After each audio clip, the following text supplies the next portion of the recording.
y'all must be doing well if you have an inside that is outside. And if you saw somebody with a porch, and sometimes they had furniture out there, you know, in television, you know, you'd even see like during a party or something, put a television out there and watch the games. And man, and when I was young, that was my big thing. I pictured like a porch, you know, and I pictured a wife, and I would have a wife, you know, or it could have been a husband with long hair, but I think, you know, my visions weren't super clear, but it seems like a wife. You know, but then you never know. Sometimes a man might be hiding in a wig, even sometimes in your imagination. And my wife and I would be sitting on the front porch, and we would just be like sitting on the swing set together and just sitting there and being like proud of ourselves that we, you know, that we hadn't given up on each other, and that we were doing okay. You know, and something about that porch. I guess maybe the porch, you know, amplifies might not be a word, and that's okay. That's okay, and it is now. Suddenly, it really, really, you get what it means. And, but it amplifies like that we were proud of ourselves a little bit, the porch, I think, because you would do it outside. You know, because I remember when I was young, it was like, you know, you always try to hide shit inside. And when you grow up in a poor environment, and look, I'm not whining about it, but when you grow up in a poor environment, you don't have distance. Like money gives you distance. You know, money puts you in first class seating on the air jet. So you have distance from people. You know, money, it'll make you have a yard, right? A front yard. Sometimes money, you have a front yard, and then your front yard has a front yard. You ever seen that? Somebody has a front yard with a big gate. Then in front of the gate, a little more yard. Your fucking gate has a yard? But money gives you distance. And when you grow up without money, you don't have that. So everything gets stacked right on top of each other. It's all right there. It's all, you know, it's all immediate, and it's all, it's all right there for viewing and for smelling and for feeling. And so, like, we would always the only way you could kind of hide stuff was inside. Because outside, there wasn't any, you know, you didn't have a porch. You didn't have a yard. Like, if you got your ass beat outside, dude, it happened in front of all your neighbors. And if shit got too loud inside, the windows were open. Because the air conditioner wasn't on until nighttime. So, you know, it was just, you know, everything was just out in the open more. And you knew more about each other. And there was some stuff like that. It made you feel, I guess, a little bit more ashamed, but then in another way, it made you feel more connected. But I guess in my vision, in my dream, you know, I have this space where, you know, or when I was young and I would think about the future, I would think about having this porch and sitting out there with my wife, and we wouldn't be yelling, you know, we would just be kind of relaxing, maybe sharing like a lemonade or something. I don't want to sit out there with my own lemonade, dude. If it's you know, I think you got to share a lemonade, because you don't want to be too high on the hog. Everybody's sitting out there with their own lemonade. You know, what are you, the damn Prince of Sheba? So, but that would be a vision I would have when I was young.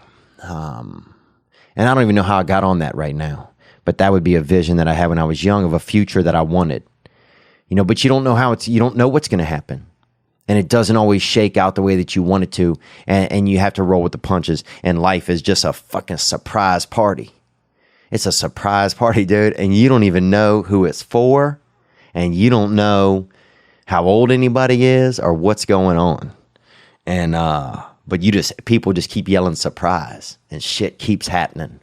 And that is, that's life, I guess. That's just time, you know? Every second it's just surprise, surprise, surprise.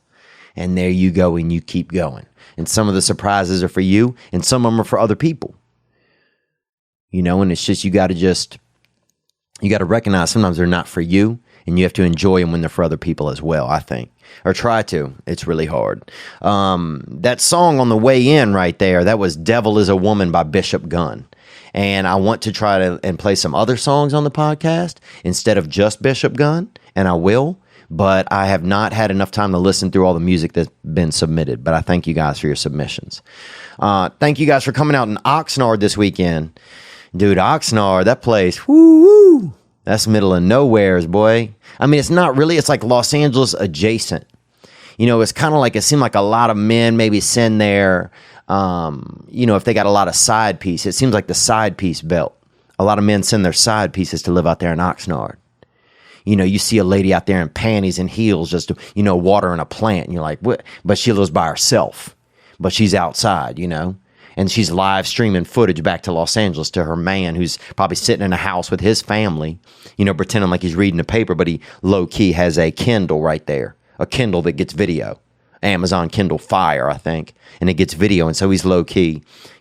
He's watching that TNA spraying agua on the Vegetalis out there in Oxnard, and meanwhile he's sitting there with his family looking at a newspaper.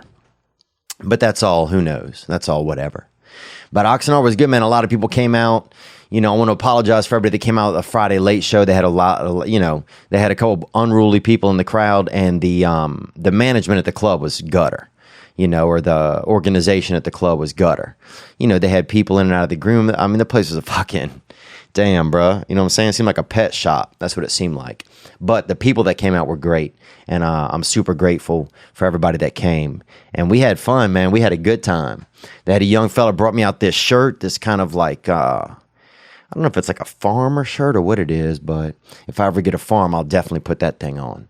Fuck, if I even just, if I even walk up on a couple of, a couple of strawberry plants or anything, even just, a peach tree, I'll put that bitch on. I don't really have to have a whole farm.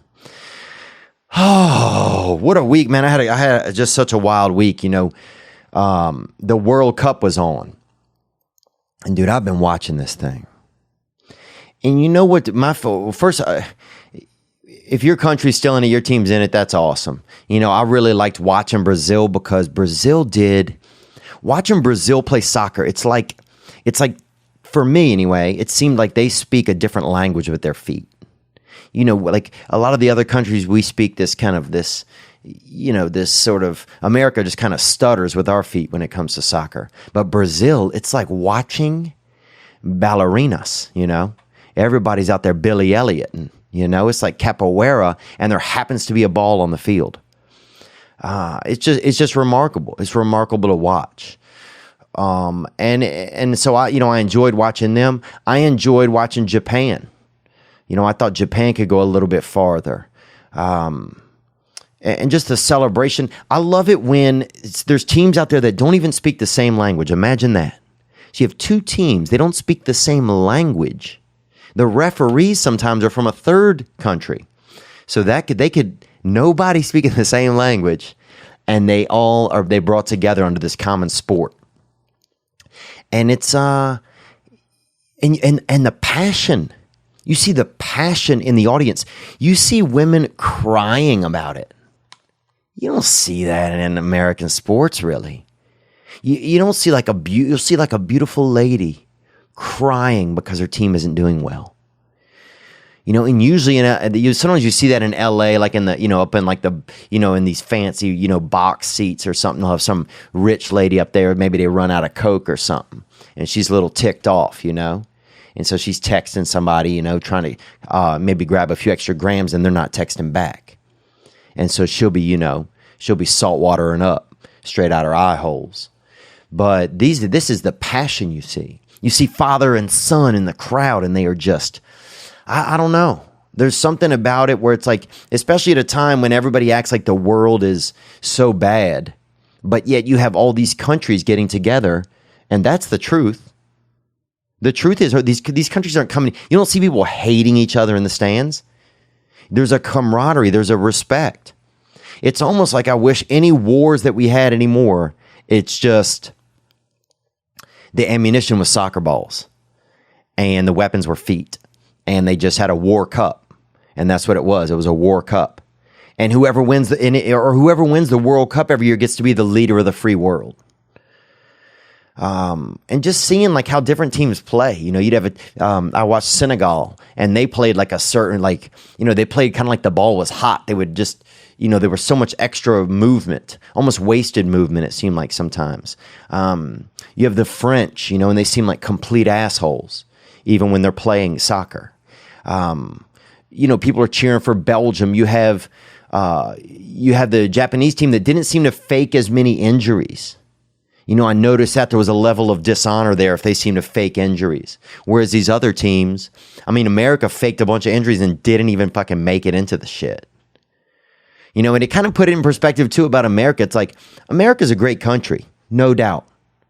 Man, just the fact that probably 99.9% of us get to lay in a bed at night and feel and have food and water inside of us. It makes it a really special place. And I made those numbers up, but you know what I'm saying? That's probably semi-close. So America, it's obviously a place that's doing well, but it made me start to think like it's just so much responsibility, being like the leader of the free world, and even just that title, like wherever that came from, it'd be nice to just go back to just being a country kind of, just one of many.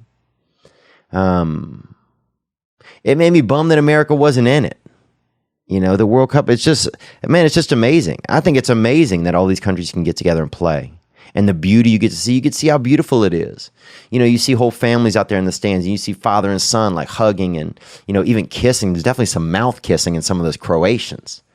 Boy, I saw a 5-way kiss between a family, and I'm like, I don't think that's going to end up on probably on the dark web or something. There's going to be definitely some businessmen paying for that. But it's just been fascinating to me. And then the sacrifice you make as a viewer right now, you have to wake up and it's almost like paying homage, because the games will be on at 7 a.m. So you have to wake up and be there. Sometimes 5 a.m. they were on. So you have to wake up and be there. It was almost like waiting for the sun to rise. But it's just been remarkable. And I think it just seems like something that just brings everybody together. And it's like if I turn away from the news, a lot of shit's really, really good. Most people aren't fighting anymore about all this bull. Most people aren't. It's kind of just the same people that won't shut up. And it's just the same lame-os that want to keep writing articles and all, a lot of it I don't feel like is new information. A lot of it, it's like if you get out in the world and you feel what's going on, then you feel what's going on. I feel like there's a storm of instinct coming back into us as humans right now.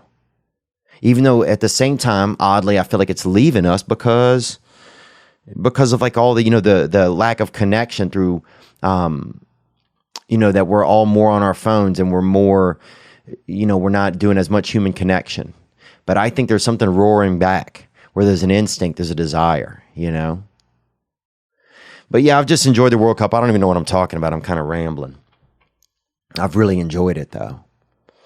And I've enjoyed just watch those penalty kicks, and it's all on the line. And you can feel a whole... you can feel it. It's crazy when you can feel you can feel it. And then sometimes a team will score, right? And then the whole second half, they'll just have to not get scored on, and they'll win 1-0. And a team will just try and kick the ball into their goal 70 times in a row.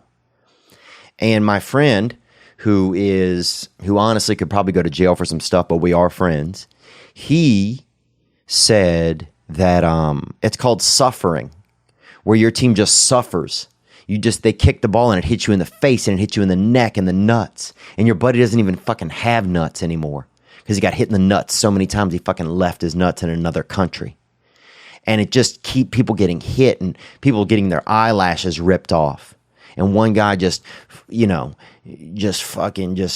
going into a coma because he got hit by the ball in the back of the head. And you just get hit and you suffer and it just ends and you're running and finally the whistle blows and you're like, wow, we did it.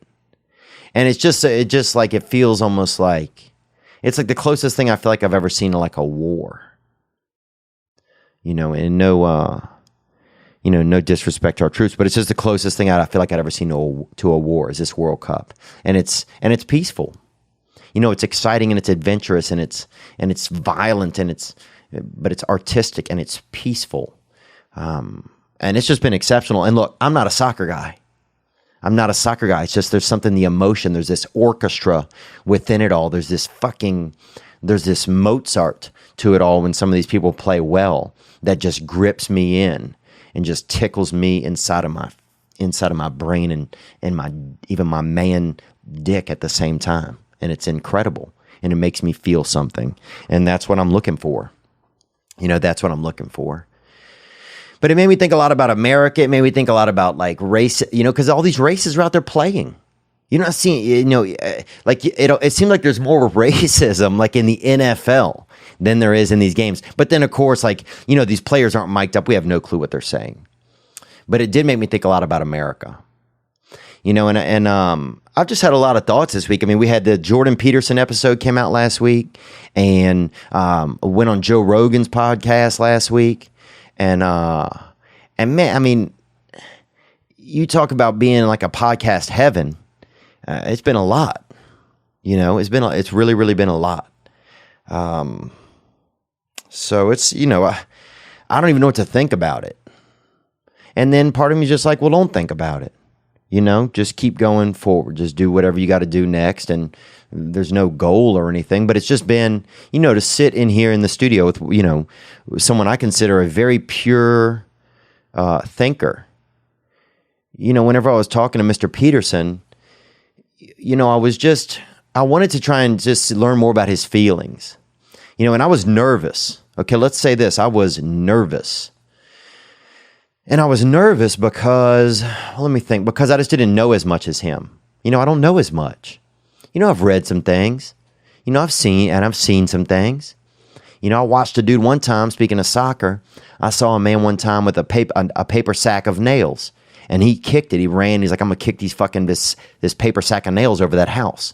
And he ran and kicked this sack of nails, and the sack cracked open, and like 20 nails got stuck in his foot. And that was it. So I know some things. I know not to do that kind of shit. But this was, this is a man who, it's almost like he like kind of pared down the Bible in a way and presented it in a way to people today where it's, even if you're not even religious, even just by his 12 steps book, that it presented it in a way to people where it's a little bit digestible. And it's just very back to the basics. And so it was just fascinating. It was fascinating to be in his company, and I was nervous at the same time, and I didn't want to, just agree with him about everything, but also didn't want to have a big plan, and I wanted to try and hope, I just wanted to try and maybe get to know him a little bit, and I did have other questions I wish I would have asked him. Like, are we going to be okay? Are men going to be okay? Why does it feel sometimes like we're at the guillotine? Is humanity going to be okay? And maybe he does. I'm not saying he has any answers, but I am saying that he has more elements to include in his periodic table of answership than I do. He just has more area. He has more angles he's coming from. So, but it was fun. But I had, obviously it was great, and it was interesting, and it was good to spend time with Rogan. It was just like a crazy podcast week. It was a crazy podcast week, man. And what else? Oh, I was thinking about America. I was thinking a lot about America, over 4th of July and World Cup. And I have this, it seems like a lot of people these days, and a lot of like article writers and stuff, they're like, America needs diversity, America needs this. And look, America is quickly becoming extremely more diverse than it was when I was a kid. And that will not change. And that's great. That's the direction America's headed, right? But one thing I think is, and I was talking to some friends of mine who are from China, because I'm actually going to China this week, and I'm like, is it weird sometimes that it's almost like we're trying to change America. It's like, oh, people are moving here from Guam, then we need to make America more like Guam so they feel comfortable. But that's not the truth. For me, it isn't. For me, it feels like, and I'm happy to be wrong, that that America wants to be this thing. It wants to be this wild, fancy cat. A cat that also sometimes wears a raccoon fur coat. You're like, dang, is that cat wearing coon? Yes, it is. And so people don't want you to kill the cat in the raccoon coat. They don't want you to change. People, they don't want to come from Guam and be like, oh, good, this is just like Guam. They want to be accepted, but we don't have to make America a different place to fit everybody. That's not a fucking country. That's an airport. That's a gas station. We want to have something for everybody. Well, we do want to have something for everybody, and that's acceptance. But I think we can also still have this thing that America is. And yes, some of the things that America is are dumb. Some of them are awesome. But that's just like everywhere else, dude. Bro, there's one country, China, my buddy's telling me you can eat dick over there. You could buy a couple of little sack of fucking dicks, dude. What? Now, are there big articles in China saying we gotta, people, no more dicks. People want salmon when they come here. No, because it's China. You go there to get, when you're there, you want it to be what it is. And it's like, I don't think we should sacrifice whatever America is, the good, like as if that's bad for us. As if like, oh, it's the same old apple pie and cheddar cheese and, and people, fucking and drinking Mountain Dew. So what? Then that's what it is, man. Things will evolve, but at the same time, like, we can't turn America. It's not Epcot Center. I think it can still be America. And people can come to America and they can be, oh, this is cool. This is America. I might not be originally American, but I live here.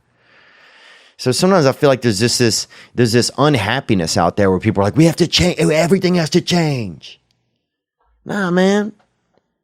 The one thing that slowly is changing over time, and for some people it's quicker, is our hearts and our ability to accept each other.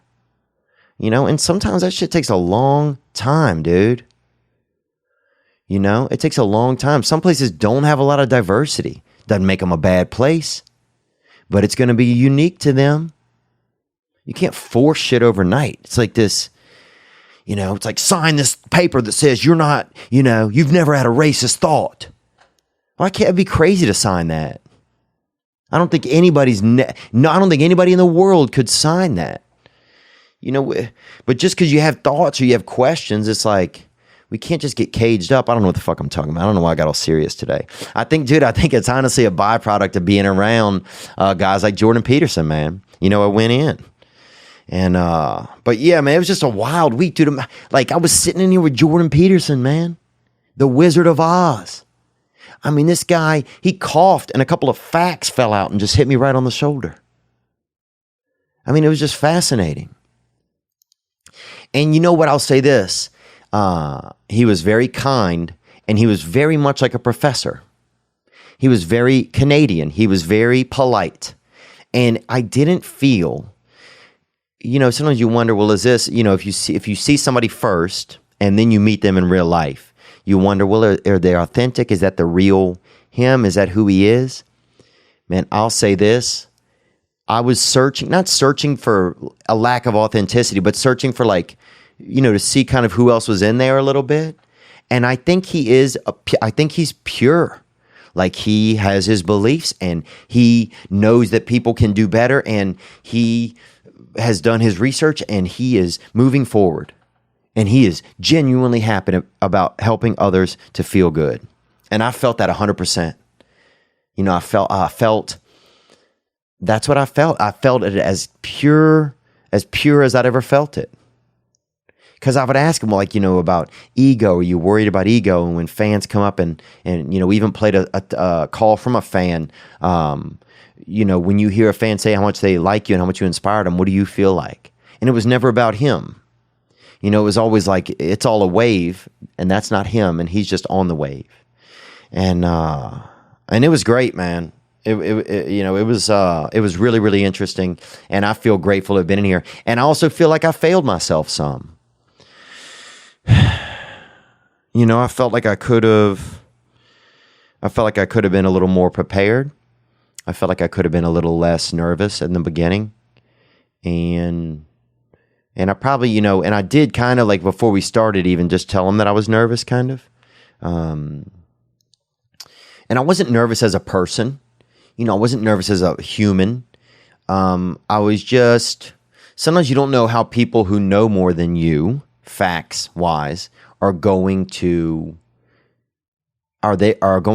show up to you when you do not know as many facts as them. So, I just had an inferiority. And so I just, I felt that. But overall, man, it was fascinating. And who knows, maybe we'll get to do it again. We have some other neat guests coming in, and so I'm grateful for that, and I'm excited about that. And then I got to go on Joe Rogan, and we're talking about everything.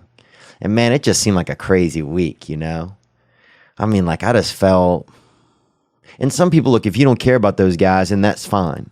But in my world of, trying to think about stuff and being less afraid to think and trying to match my thoughts up with my feelings, or separate them even at times, being around people is, and not being afraid, like the first times I went into Joe Rogan, and even yesterday, and I even told Joe that I was just a little bit nervous.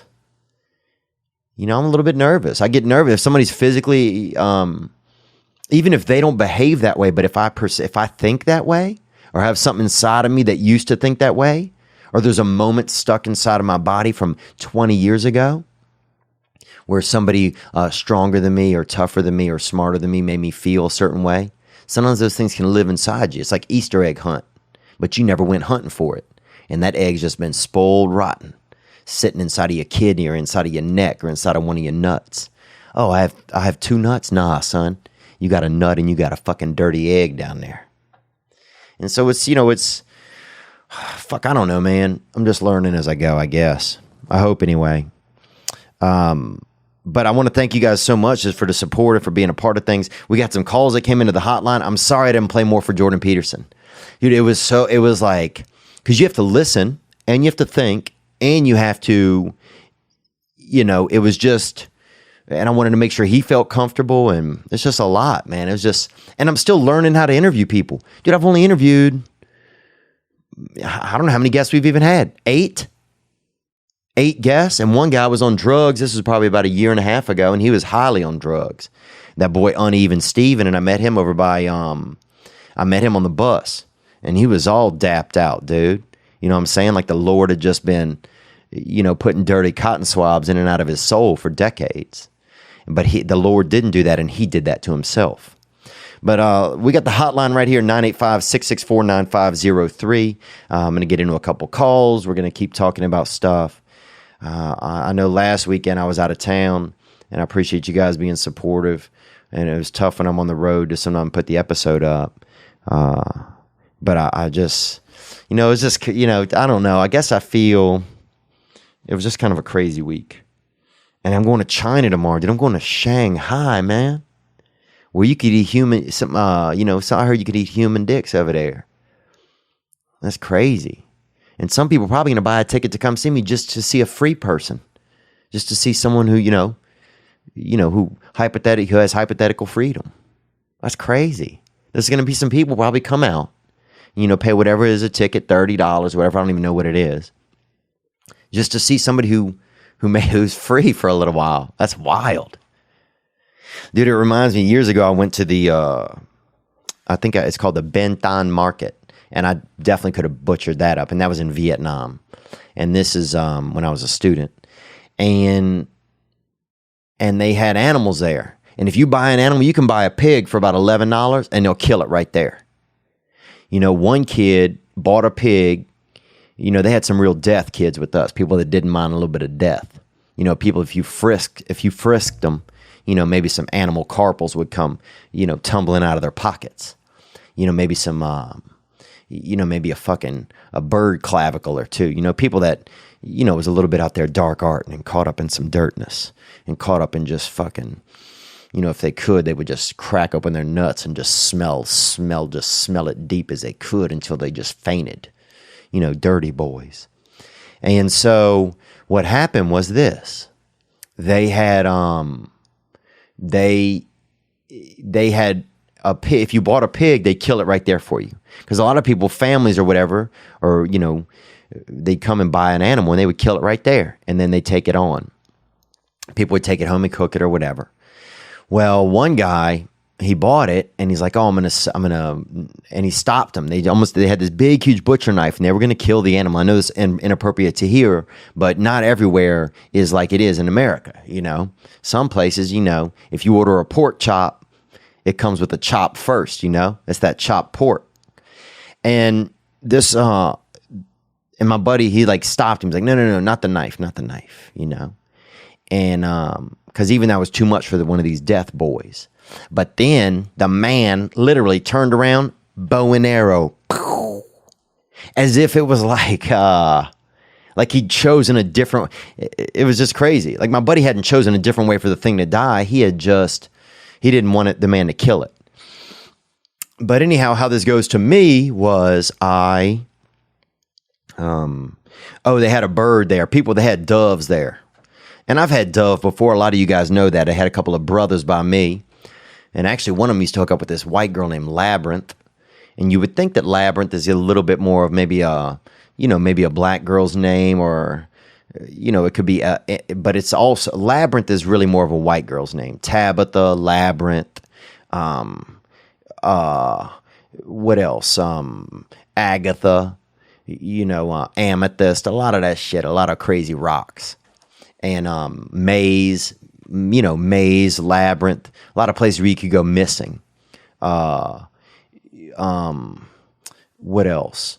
Mine shaft. That's not a name. Mine shaft. That's crazy, dude. But anyway, and these brothers by me used to grill up dove outside of our apartment. So I go out there. They asked me for years, "Hey man, you want a cut of this dove?" And I never had any. And then finally I had a little bit of dove, and I don't want to eat piece meats. I've never been a man that's, I don't want to put a fucking, I don't want to have a jaw full of just fucking straight up relaxation and joy for the world. I don't like peace. I don't want to eat a piece meat like a dove. Some animals have peace in them, doves, disabled animals, donkeys. What else? Flamingo, that's kind of a fucking peace meat. You know what I'm saying? You don't see a flamingo. You don't see them fight. You don't see them kicking people. Even they have long legs. They could kick you from, at least 2 feet away. And that's all. That's a lot for a bird.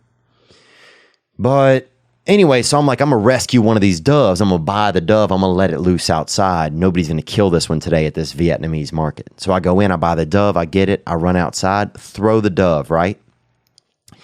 It goes about 8 feet, lands on the ground, and it's still alive. And immediately a man walks over, picks it up, wrings its neck, takes it home. And that's that. And that's that. So sometimes you're in places and you don't know what's going on, and things are different. And those are the rules, and those are the ways. And you just have to get on board. Sometimes your perception of what it's going to be like is not the same. So I'm trying not to go into Shanghai with any perceptions. A friend of mine told me that the other day that, what did he say? He said that expectations are resentments waiting to happen. That's what he said to me. And I was like, man, that expectations are resentments waiting to happen. So how do I get into a place where I don't have those expectations, And some of them you want to keep. Sometimes I want to keep that vision of when I was young and I said, I'd like to have that house with the porch. And I'd like to be out there sitting with with my wife and have a trust between us, or have an honesty between us. There's some things, that you want, but then if I pin my tail too much to that donkey, to that, subconscious donkey inside of me, into that vision donkey, that, that future idea donkey, then, I might miss the place I'm supposed to settle in, or I might miss an avenue that I'm supposed to take. So I guess some of that's just about growing up and learning about my own instincts. But I want to thank you guys for hitting the hotline. I know I'm talking fast. Dude, I haven't eaten a lot. I got to fly out early, but I'm staying here with you guys. I'm happy to be here. We got a gift that came in as well. I'm going to open it up at the end of the podcast, and super excited about that as well. Here we go. It's Steven here. I was just calling to congratulate you on having Jordan Peterson, first of all. on your podcast, and then being on the Joe Rogan Experience. I thought that was really amazing. I thought you stole the show. Honestly, I don't know why Joe wasn't just laughing and crying in tears, but you're doing really great things, and I think you're about to take off, and I see good things in your future. Love you, love your show. Talk to you later. Thanks for the call. Yeah. And I appreciate that. And yeah, look, I mean, I felt like Bo Jackson, dude. You know, I felt a little bit. You know, here's the thing. It's like you don't want to say, well, I feel out of my league, you know, but I don't want to say that I feel in my league. You know what I'm saying? I want to always be out of my league. I want to always be, you know, I want to always kind of have that mind. I always want to feel okay in my old clothes, you know? You know, I had this idea that that I never want to put on like my old clothes and feel like I'm too good for them, you know? And I know some of you guys might be like, well, how does this pertain to any of this? But look, man, if you'd have asked me 3 months ago, do you think you'll be on Joe Rogan and interviewing Jordan Peterson in the same week? No. And look, that might never, look, I mean, that's like, you know, that's when, what's his name? Sugar Ray Robinson or whatever, you know, won the title. And I think, what else happened to that guy? Didn't he kill a couple people in a car accident? But that's like, that's a worse comparison. What happened? Oh, that's like, didn't they have somebody who was skydiving and hit a donkey or something, and it busted the animal open, and they found it had like swallowed a wedding ring or something of someone's, and you know it was like very expensive, and the family had been looking for that. Yeah, so it's more like that. It's like, you know, when something happens and then something else happens, you don't expect it. But yeah, it was you know, yeah, it was just a crazy week. But yeah, but thanks for tuning in, and yeah, I guess I always want to have that thing where I'm in the minor leagues. I always want to have that thing where I don't know, man. What the fuck am I even talking about? Let's take another call here. I just, you know, I think I would feel sad if I felt like my old clothes, if I was too good for my old clothes. Because I don't know what this means, or I don't know, this is making me feel kind of strange, but because I don't, you know, my old clothes were never too good for me, you know? Like they never, you know, it's never like I went to my closet one day and my clothes were like, nah, man. You know, we don't, you're not allowed here. You know, we don't accept you here, or we don't, man, I don't know, this shit's got me tearing up. I don't even know why either, you know? What is it? What am I thinking about? You know, I wonder why this had me feeling like kind of, I don't know. Yeah, I don't want to ever. Yeah. Well, here's the thing. It's like we can adapt so quickly. You know, you can adapt so quickly to feeling like, oh, I deserve here, or I deserve here. And it's not even something you do as a person. I don't think. I think it's something built into us. You know, it's the same. I think I talked about this before. It's like when you see somebody eating out of a dumpster. If you'd have asked that person previously, would you ever eat out of a dumpster? No way, they would say. But then there they are. It's like, and a year later, they could be eating in a 5-star restaurant again with their life back on track, or the life on a different track if they chose to eat out of the dumpster. But, and they would again say, no, I would never do that again. You know, it's just, we are so adaptable, and we'll get used to things very quick. And so I just, you know, I don't want to, you know, I just don't, I don't know. Let's go onward, man, because I'm getting kind of stuck here. But thank you for you guys' patience. And also I want to let you know that in Shanghai, I will be in Xiamen on Thursday, July 12th, July 13th, I'll be in Shanghai, and July 14th, I'll be in Shanghai. And Thursday in Xiamen, I am at the Swiss Grand Xiamen. And then in Shanghai, I'm at Cages and Comedy UN. So those are the places. If you know somebody in Shanghai, somebody's China, you know, somebody pork chop pork, bring them out. And I'm going to do my best. I'm definitely nervous as well. So many people have emailed me about diarrhea. Somebody sent me a picture of people, a man that went there and weighed like 180 pounds and left there weighing 111 pounds. Like, well, dude, don't fucking send me that. What do you want me to do about that? I'm not looking for that guy. Don't send me that. That's a bunch of cat shit, man. That's in that mange range, bro. Leave daddy off of that fucking call sheet. Because I'm out of that fucking dirty fireworks, man. You know what I'm saying? I'll smoke my own dick at a fucking park, bro, before I'm living like that. All right, I'm letting you know that I'll be in Raleigh, North Carolina, July 20th and 22nd. After that, I'll be in Minneapolis, Chicago, Nashville, Toronto, Appleton, Wisconsin, and other places. You can go to theovon.com/tour, TOUR. Let's get to a caller here. Thank you for calling the hotline, 985-664-9503. Onward. Hey, what's up? I was just calling in with a suggestion. So my suggestion is go work as a maid for a little while. Mm-hmm. I've seen that you were talking about tipping your maids the other day, which I appreciate because my first job was working as a maid, and it taught me more about, different types of people.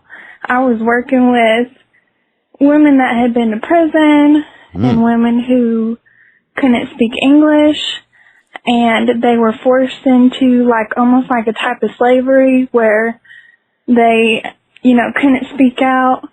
If they were being mistreated, you see the type of mess people leave and just how people can treat you when they think that you're below them.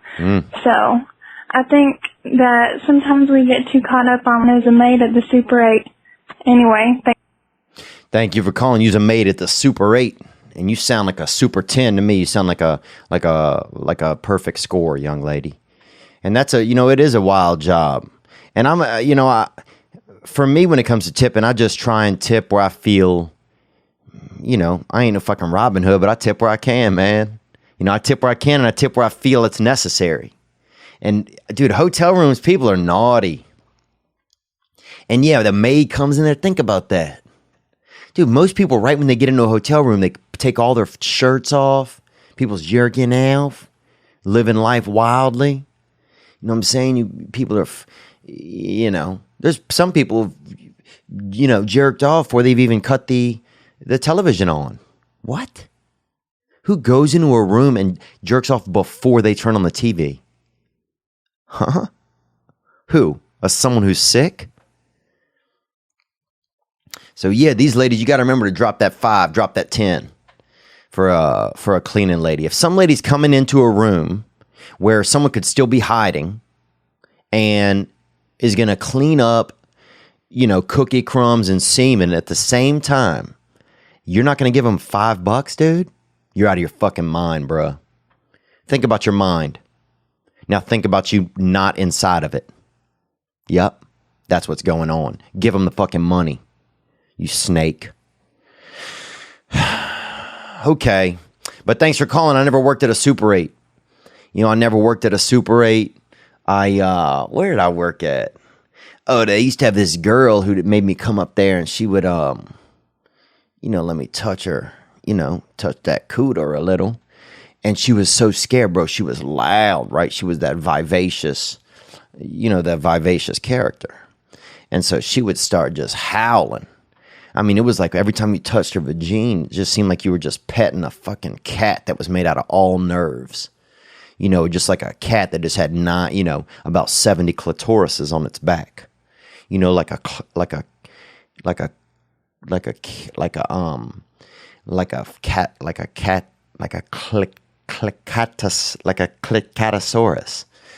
clickatosaurus. And you would just stroke that lady one time and she would just set off. I mean, like the sun had rise, like the sun had just risen and she was the first person to see it. I mean, like she just had like she had 9 trumpets living in her throat. And the king just fucking showed up, boy. And so what she would do is she would print. They had a really loud printer there. And this is kind of dumb in hindsight, but this is what happens when, two people are ignorant. And me and her were together and both of us were ignorant. And this is what happens. So she put the printer on and it would print really loudly. And then that's when I would touch her, and she would welcome that touch, and sometimes she would, I remember even she would take her underpants off and kind of put them around her neck and even blindfold herself with them. And that was crazy to me because I didn't understand that part because, they weren't like big underpants and she could definitely see through them. So it was really like watching somebody who's cheating. She's pretending she's blind and then hoping for somebody to touch her crotch at the same time. That's some real, you know what I'm saying? That's like a hooker, but on The Walking Dead, that's that Helen Keller hooker right there, if you will. And I know that's kind of that I shouldn't be thinking about some of that. But anyway, she would put the printer on because the printer would print real loudly. And when that Xerox, this is one of those big, huge printers. Remember before they had regular printers? When they had this big, huge fucking Cadillac thing, had headlights on it, had a trunk in the back, had a fucking dead body in the back, had 2 Italians outside of it smoking, a couple fucking Dominicanos, had a little Hebrew hitting a fucking calculator out back behind it. Everybody's keyed in. And that's what she would cut that printer on and just print like 160 documents or whatever. And it would go so loud you couldn't hear her howling because she'd howl at that touch. She would howl at that touch like a cat that had that its skin was just full of fucking dangerous charisma. And you would just touch it and just lightning would just fly out of her fucking face. And that's how excited she was to share some of that locale poise, if you feel me. But so I've spent a little bit of time at a Super 8. But thank you so much for calling in and make sure to tip your cleaning ladies. We got to do it. Some of this other shit you tipping, somebody here. Some people need that cash, man. Drop a $5 to your fucking mailman, Hide a couple dollars in your buddy's ass when he's resting. You know what I'm saying? Friendship, that doesn't deserve a couple of dollars here and there? Come on. Okay, these are some follow-ups to last week. We had a guy who called in, I believe 29-year-old virgin. Let's check on that call first. Hey, what's up, Theo? It's Zach from Toronto, Canada. Zach from Toronto, and I'll be up there in Toronto a little bit later this year, so get those passes to JFL Toronto. More? So my conundrum is that I'm 29, and I never had sex with a girl. Wow. Dude, I gotta think about this, man, because you're 29, you never had sex, huh? Wow, because let's listen to you. We've listened to me enough. Sorry, I interrupted you, Zach. More? And it's not like, I'm not a freak. I'm a bigger dude, I'm like 6'2", like 230, 240. Bro, you sound cute enough. There's girls listening right now who would probably fuck you, bro. And a couple dudes too, bro. So one way or another, we might get you out of this jam. Let's hear more. And, I've been spending a lot of time just working on my education. I got some university degrees. Oh, man. So I'll tell you what you are fucking, dude. You're fucking the world, bro. Because you're getting yourself some diplomas, dude. You know what I'm saying? You stacking that paper. You stacking that those frame fillers, man. You got a couple hitters. More? And trying to get a career off the ground. But it's like I never had sex with a girl. And I never really pursued it either. Wow. So Joe Rogan talks about this thing called the incels, I think, and it's people that don't have no interest in sex at all. I don't know if that's what you are because I have to research it a little bit more, and also you could just be your own thing. But this is super interesting, man. I'd love to, I'm going to have to call you and talk to you on the air about this, but let's finish your call. But I'm starting to think like maybe I should just give up and be celibate forever. Dude, I heard this, man. If you don't have sex and you go to heaven, bro, that there's like everybody, it's like you're like a piñata and they beat you open and all of like the semen and all that, confetti or whatever, like, because semen is basically just confetti, but from like heaven. And it all flies out of your body. People beat you open and it flies out of your body, but it doesn't hurt. It's still, but it's just like, it's like a celebration. It's like a maypole celebration or something like that, or like, I guess like Cinco de Mayo or something. More?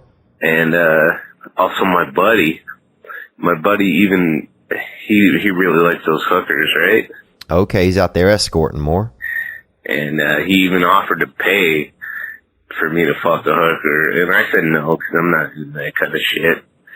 But I don't know. What do you think about that? Like 29 years old, never had sex with a girl. I got my dick sucked once, but that was a while ago. I don't know. What do you think? And let's we had some callers that hit the hotline in response with some suggestions and thoughts. Here we go. Hey Theo, it's Wes from Indiana. What's up, Wes from Indiana? And that is Spanish for Indian. Indian. And that's the Daily Double. Okay, onward. The 29-year-old virgin called in. 29-year-old virgin is. I thought you were talking about olives at first, then I realized you're talking about this man. Let's hear more. You should do a hooker, a prostitute, escort, whatever. Yeah, he was asking if you should get a hooker or a prostitute or an escort or somebody who's, tied their panties around their face and is pretending they can't see, even though it's just a small office and all the lights are on, in the back of a, in like a Ramada kind of office. Onward. And you don't want to be bad having sex for the first time with someone you actually care about. Hooker might not be the way to go, but it sounds like it might be the way to go. I'm kind of leaning on your side of things on that. Okay, so you're saying that you don't want a hooker might be the way to go, so you have some, because what if he gets to that moment with somebody he cares about and then they judge him? What if, and then maybe they're not the person for them if they judging this man on that first cock, that first cock attempt. Dude, I remember the first night I slept over with a girl that I was in love with in college. And I had been, doing a bunch of alcohol and ingesting a bunch of alcohol. And the next thing you know, I urinated all over the couch. And she and I were on the couch. And so I'm like, fuck, dude. And bro, I even tried to go get cups of water and like splash them against the ceiling, dude. I was going to say there was a leak. And like on the third cup, I fucking hit the ceiling with it. And I put a little bit of Kool-Aid powder in there because the water wasn't, if you throw water against a ceiling, it just kind of splashes down. It doesn't leave like a mark that looks like it's been coming from above. So I'm thinking I got to get this water a little bit darker so it'll leave a little bit of an element up there. It'll leave a little bit of water mange up there, with some coloring. So she'll be like, oh yeah, it came down. So I put a little bit of fucking Kool-Aid powder, bruh. That chirpy purple or whatever that shit is.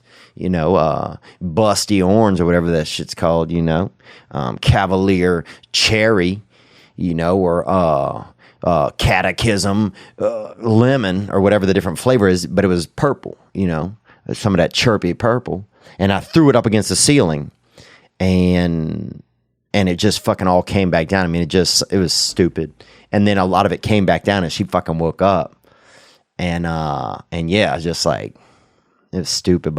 But yeah, anyway, sometimes you just got to be careful. I don't even know what I was talking about. Let's hear the rest of your call. Thank you for calling. About being a virgin. Oh, I'm just saying, yeah, sometimes sexual, it's not everything you want it to be, even if you want it to be something important. More?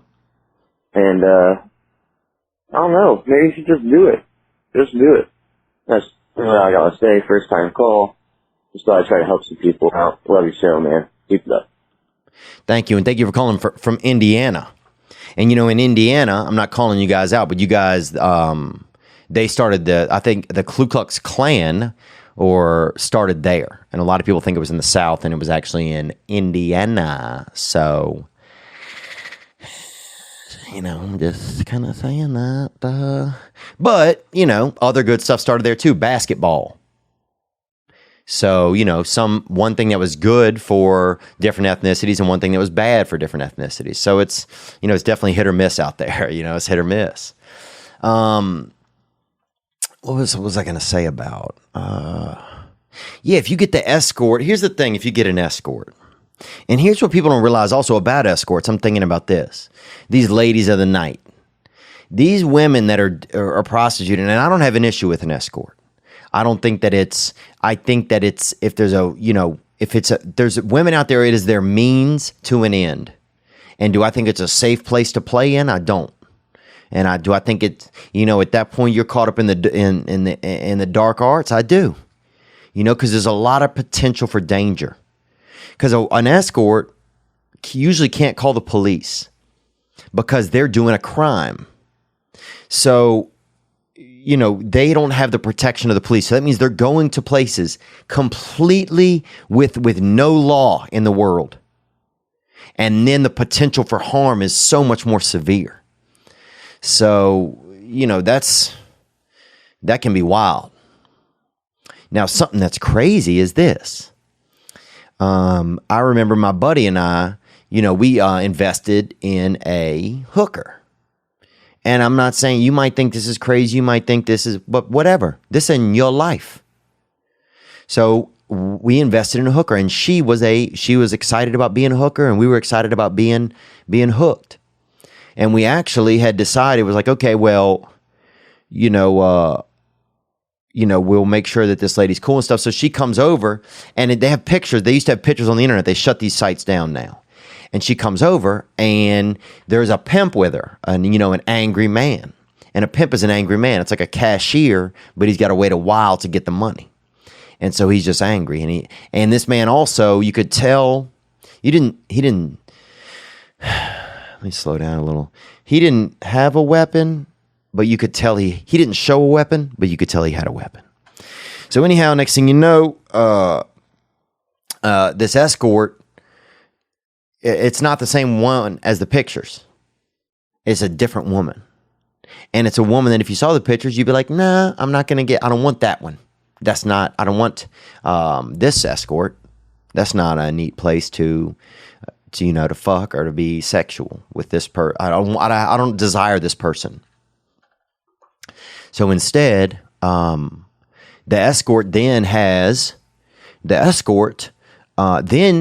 now the pimp is there. So you still got to pay the pimp.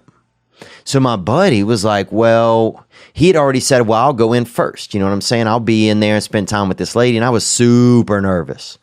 Super nervous. I mean, I get nervous if I even pull my dick out and there is, and the neighbors are still awake. You know what I'm saying? If I even pull my dick out and I'm home alone and I can smell the neighbors are still cooking dinner or chatting after dinner over some dessert, man, I am so nerved up. So nerved up. And I love dessert. And so now my buddy's like, dude, I don't want this. I'm not attracted to this escort. It's not the same one as the pictures. But the pimp wants his money, and my buddy didn't want to waste his money. So now my buddy is basically having to have sex with a woman that he doesn't want to have sex with because the pimp is like, don't waste our time. And my buddy's like, fuck, I kind of invested here. So it's just a dangerous world out there. But is that the kind of world you want to lose your virginity in? Does your virginity matter that much at this point? Is it weighing on you heavily? I'm really curious about this. 29 years old and still a virgin. It's very rare these days. I mean, dude, there's places you can you can trip over a curb and literally fall into some pussy that, somebody would be laying on the beach. You go to India, there's so many people everywhere that if you just put on a blindfold and run forward with an erection, you're going to land in some pussy, bro. Now, it might be illegal, but that's, you'll deal with that then. And then, and you'll have to make some amends. Let's hear more. What's up, Theo? This is Eric from Virginia. I'm calling about Zach, the 29-year-old virgin. Yep. Thanks for calling, Eric. Onward. Look, he said himself that, he hasn't really been pursuing it, so it's obviously not that big a deal to him.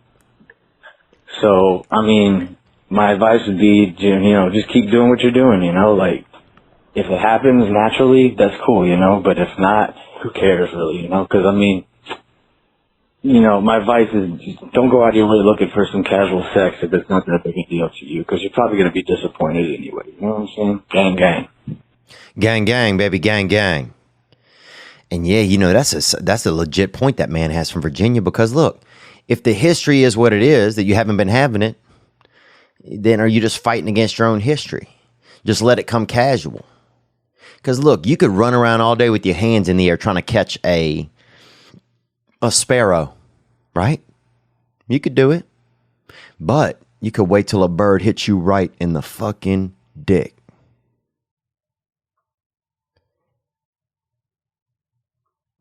So you never know, man. You never know. But sometimes it's up to you to let it play out. Let's hear more. We got another call that came in here, the last one about the same 29-year-old virgin. Onward. Hi, Theo. This is Nicole. I just wanted to say something to that 29-year-old virgin. Thank you for calling, Nicole. And I love how it's just immediately we have all called him the 29-year-old virgin. And that's media. You know, the movie did that to us. 40-year-old virgin, 70-year-old virgin is like, that's got to be happening soon, huh? How is that not a movie? 70-year-old virgin? I'd watch that. Dude, I'd watch 16-year-old virgin. I wouldn't watch I wouldn't watch any set, but I would watch, a young person dealing with that. I mean, they had that movie Kids a long time ago, and it's about some kids in New York that are trying to fuck each other in like a 3-story apartment or something, I think by a park. Let's hear more. Thank you for calling, young lady. You have a lot going on for you, dude. You are over 6 feet tall. You have an education. You aren't super desperate to get laid, which girls are kind of into now. Oh, that's a good point. Yeah, and look, man, in sex, I think you could be the Christopher Columbus of no coont. You feel me? You could be the Christopher Columbus of not getting coont, my brother. Because, it's I don't say this to be rude to you or to say, I'm not trying to put any shame on you. Sex is everywhere. Sex is everywhere, dude. The other day, my buddy, something fell on him at a department store. It was a bunch of pussy. Sex is everywhere, and tits, and even some tits, I think. And sex is everywhere. That's what I'm saying is that's a metaphor. That's a metaphor or an allegory for the fact that sex is everywhere. And so what isn't everywhere is holding the line. What isn't everywhere is substantiality. What isn't everywhere is not giving in to temptation, man, because this is a temptation time. We live in the temptation belt. And where is that? I don't know. Everywhere. Everywhere is temptation. Everywhere. Turn around. Now turn back around, dude. You saw fucking at least 2 temptations. And I'm not talking about the beautiful black musicians. I'm talking about full-time temptation now. 120 hours a week. It never ends. And so to be a virgin these days? Come on. Yeah, man. That's special, man. You know what I'm saying? And look, and if I'm going to call you this week. Let's chat this week because I want to see. I'm going to be in China, but I'll figure it out. And I'd love to just kind of see what you're thinking about it after you hear some of these suggestions, and kind of what you feel about it. Because, if we can, we'd love to, we're not trying to facilitate anything universal, but maybe there's a lady out there who's a virgin. We had Danielle, the virgin, earlier this year, and she dropped that thing off. You know what I'm saying? She dropped that off at the Vajost and Found somewhere. She gave it to a man. And she put it on a man, too. Said she hurt the man's ankle. She was fucking him, fucking him so hard. So we'll see what else happens. But there you go. A couple options. Experiment with the escort before you go to a lady. Okay. The second option is, experiment with an escort before you go to a real lady. Wait, because you haven't had, it hasn't been super important yet. So wait. And the third option is you have good characteristics. Here's a woman telling you, that there are other things that are more important to you, obviously. You are tall. You can speak well. Here's a lady right here is showing you that women are interested in you, and just hold the line. Let's stay away from those temptations. And I'm sure you had expectations. That's a crazy thing. You probably expected to drop off that virginity, And we had a girl at our school, dude. I think this was a black girl. And her name was Virginity. Virginity Watson. And I used to play basketball with her brother, Courtney Watson. And it's like, you know, you have expectations that you're not going to have it forever, or that you are going to have it forever.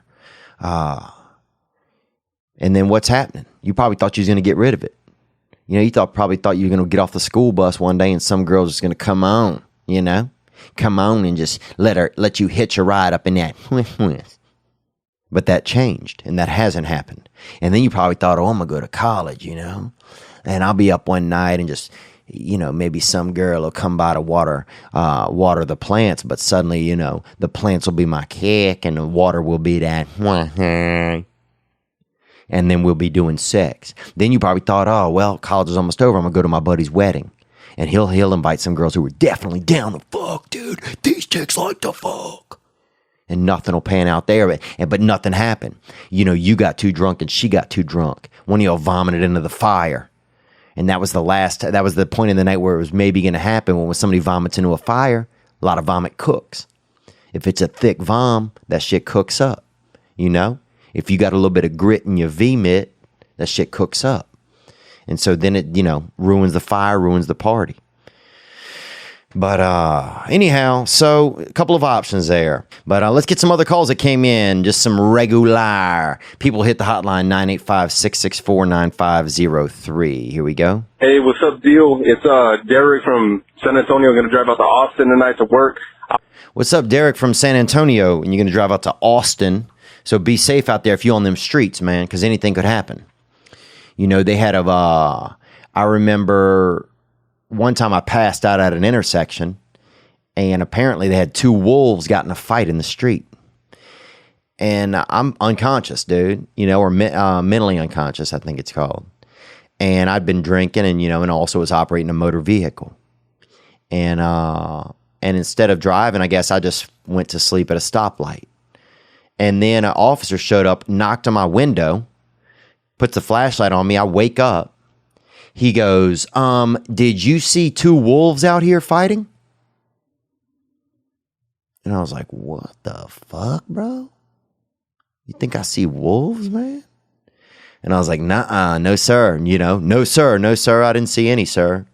And he said that somebody called it in. He goes, okay, well, if you see any, let us know. And then he fucking left me, bro. He left. And I was up now, and so I drove home. But isn't that crazy that man... Anyway, let's hear more, dude. Thank you for calling in. And I don't even know what that was about. Oh, just be careful driving. Here we go. I was just calling because I'm wondering, do you have like a flat back of your head? Is that why you grow the mullet? Because, I mean, I cut my hair like every couple months. I just let it grow out, and I noticed I kind of got a flat head. Are you hiding a flat head behind that mullet? I mean, I appreciate it if you get back to me about that. All right. Bye. Okay, well, I appreciate you checking in about this, you know, about an adult man's hair, and there's nothing wrong with that. You know, think about men's hair over time. Cavemen had all hair. They used to fucking tie their eyebrows into their bangs. Imagine how stupid that looked. And a lot of them did it. You know, some people would grow their beard out, tie it around their neck to keep their hair back that was also long. So your beard would split their beard and use it to tie their hair back. Vikings did that. Men would braid their hair. White men wore wigs in their hair. White wigs. Like, hey, dude, could you be any more fucking white? Okay? And they put powder in them so that when they shook their head, a little bit of white smoke fell out. Men have always made poor hair choices. Prince, kind of a cute guy, honestly, hair looked like shit. 100%, dude. Rosie O'Donnell, never, you know, not a decent haircut for a young male. Who else, bro? Okay, then you go into, who else had hair? Oh, Jerry curl, which I think should come back. Where's the Jerry curl at? Huh? Black friends, where is that Jerry curl? Where is it? Because I know it was hopping when I was young. My vice principal had it. My buddy's dad had it. You know what I'm saying? You used to see that drip drap. That drip, drap. Let the ladies know you leaking with swag. But no men are brave enough to bring it back. Where is it? You know, sometimes I'm like, what's up with these styles? Y'all afraid? Y'all afraid to drip out the back a little bit? Y'all afraid to fucking flood out that hang time? To put that floss? Come on, let's see it. So men have always made poor haircut decisions is what I'm saying. But am I hiding a flat head? I don't think so. I mean, I feel like this, to be totally honest with you. I feel like I have a bigger nose. So, you know, a lot of the black kids when I was young would say you have a N nose, they used to say. And they would say the N word at me about it. And also I could smell, you know, I know I can smell pretty good. And so, you know, you got to have that intake, bruh. You know, and I'm built like a fucking panther. And I need more air to come in because my brain I have low function. You know, when I was young, they said something was wrong with my brain probably. And I don't know who said it, but they wrote it on a napkin too. And my mother has it in my baby book even. But what else was I telling you about? Oh, I'll tell you this. Oh, did we hear more of your call? Oh, but I don't think I'm hiding anything, you know. And I don't know if this is necessarily a mullet. It's kind of just like a long hair. You know, it's crazy. It's like some people, you know, it's just like a hockey haircut, I guess. I mean, it's just long hair. Have you ever had it? I'll tell you this about having long hair. It's changed my life. Because what happened was I was looking at pictures of myself and I was like, man, I always hated having short hair. And I was always afraid to grow out my long hair. And I lived here in Hollywood and like, you got to look kind of like a, you know, yo, you're going to be a leading man. I ain't a fucking leading man, boy. You know what I'm saying? I'm a sidekick, daddy. You know, so I'm looking like I'm going to look. And so I grew my mane out. And so if I die out there in the desert or in a mountain, or if I fall into a wishing well and I die, even though I have so many wishes and none of them get me out of there, I want them to look and see me and say that man had a mane. That was a man or a very thin lesbian. That man or her, but they had a style. They had some passion hanging off the back of their neck. I don't want to be out there just fucking, oh, the sun might get me. Oh, anything can happen. All the rain's going to hit me. Some of the rain's not going to get me when I got this style. What's that, weather? Ooh, maybe nothing. Because I have a little bit of protection. I got a mane, boy. And if you see me in the desert or you see me outside, sometimes at night I'll turn around and be 9 raccoons behind me with their dicks out. Because they fucking can feel that I am a man. Onward. But thank you for calling, man. I do appreciate it, dude. And I didn't mean to get kind of fired up, but whatever. Let's hear more. So, Theo Vaughn, this is Brian out of Santa Cruz. I was just calling to let you know that last episode with you and Whitney, man, if I have ever seen a mating dance, that was a beautiful mating dance between two powerful comics. And thank you for calling, Brian, from Santa Cruz. And if you don't know it, Santa Cruz, their team name, the college team name is the Banana Slugs. And Banana Slug is also, that's not is that a racial slur? So I think they should change that shit. But you know what? It's probably a bunch of fucking, you know, whatever. You know, it's time we quit fucking say, you know, people should do this or do that. People should live their lives. That's what I think. But I think it's something against Hawaiians or something. But anyway, let's hear more. And interesting people. Oh, and he's talking about me and Whitney Cummings was on the podcast. Let's hear more. People that basically courted each other for a future marriage. And I gotta say, man, if stars line up right, I see you two together. Wow. So you saying you think me and Whitney Cummings was out there doing that dirty dance, huh? Showing that, because one of my buddies used to paint the underside of his nuts and he would pull it up real high and show it to women sometimes. If there was like a party, like kind of a early, not an early evening, yeah, like early evening, kind of late afternoon party. And one lady's husband beat the fuck out of that dude once. But let's hear more. I think she gave you the nod, and I know you've been giving her the nod for a couple years probably. And who knows, man? I know she's in a relationship, but if that don't work out, you know, and you step up your game to her level, and she tones down her game a little bit to your level, I could see you two making it work. Wow. Who knows, you know? I don't know. I mean, I think that she's a confident and strong woman. I think those are things that are admirable about her. I mean, I want to have a family, you know, so I don't know if that's something that she seems very interested in. I think she's maybe a little too highfalutin for me.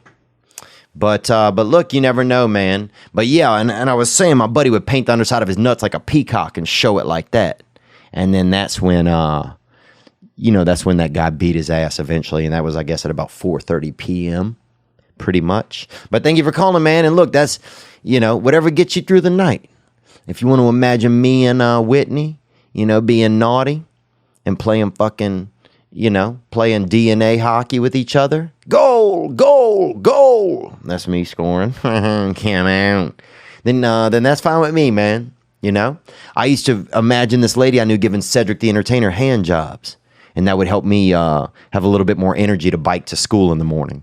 And that's when I was in college, actually. What's up, Theo? This is B from Tampa, Florida.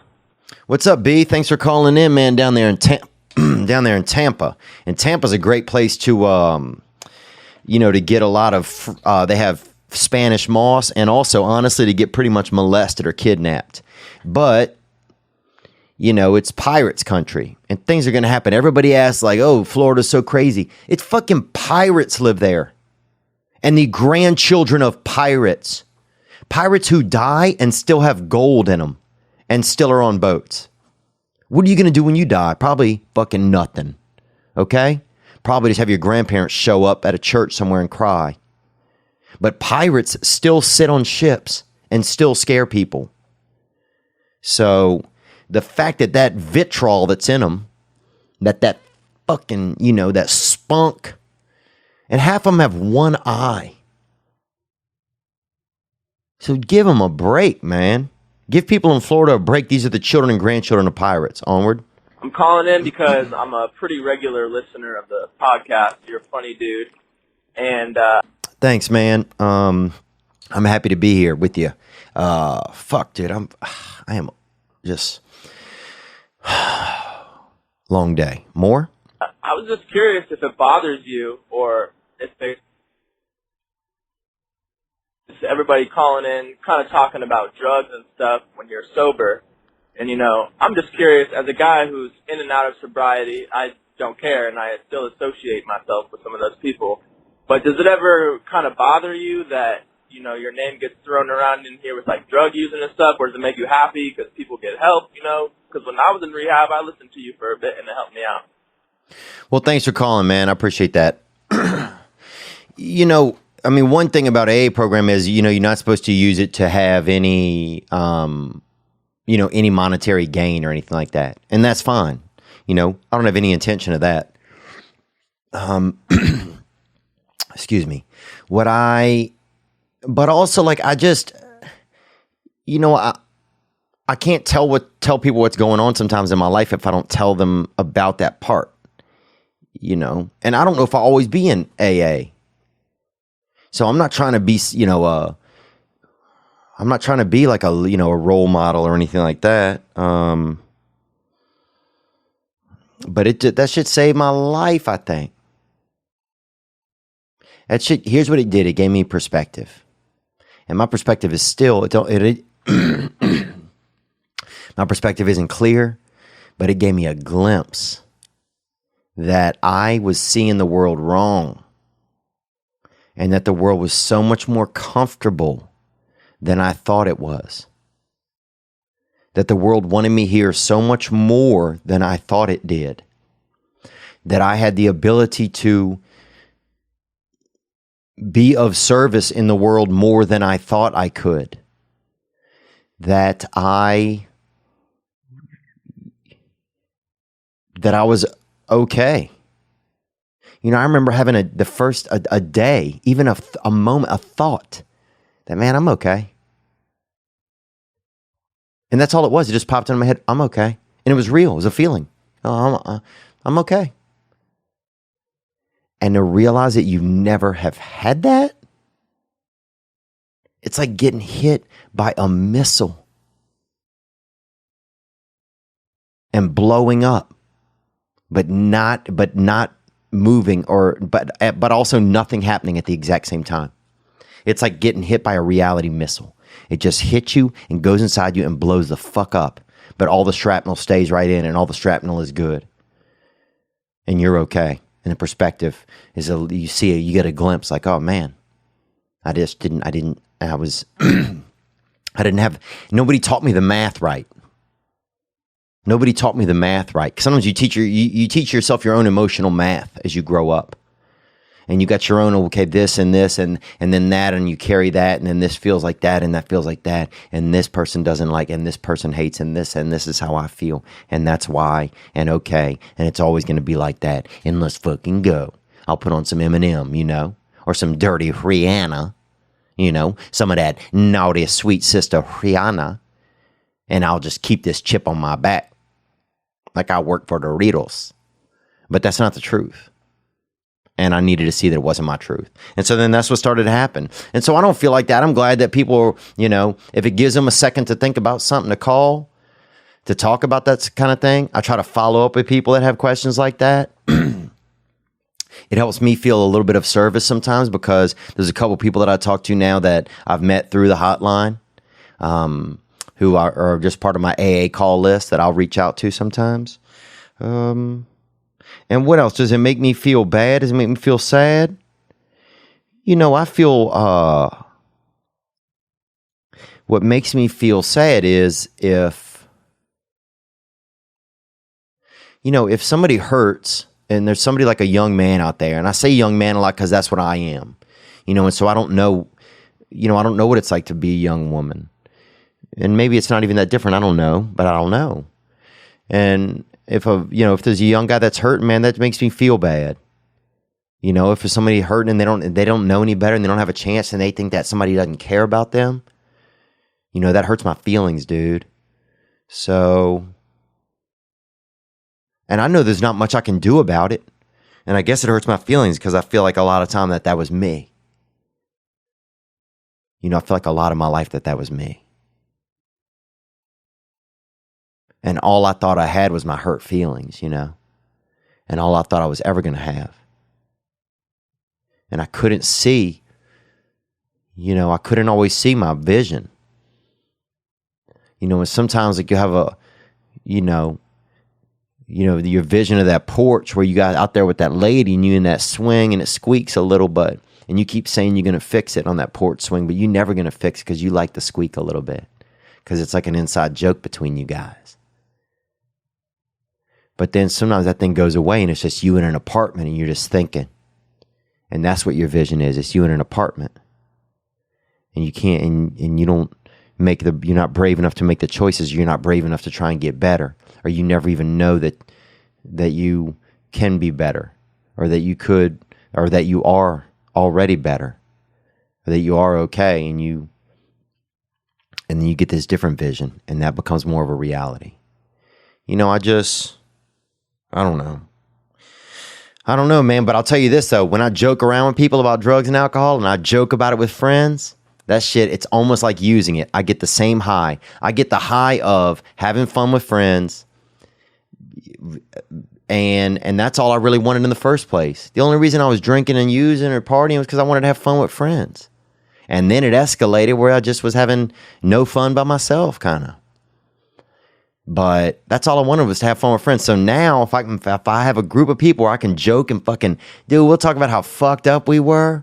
My buddy got a blowjob from a professional tennis player and fell through a skylight on his own restaurant. Imagine that, right into the cooks, dude. Camarones, right? The dishwasher's like, fuck, I gotta wash this.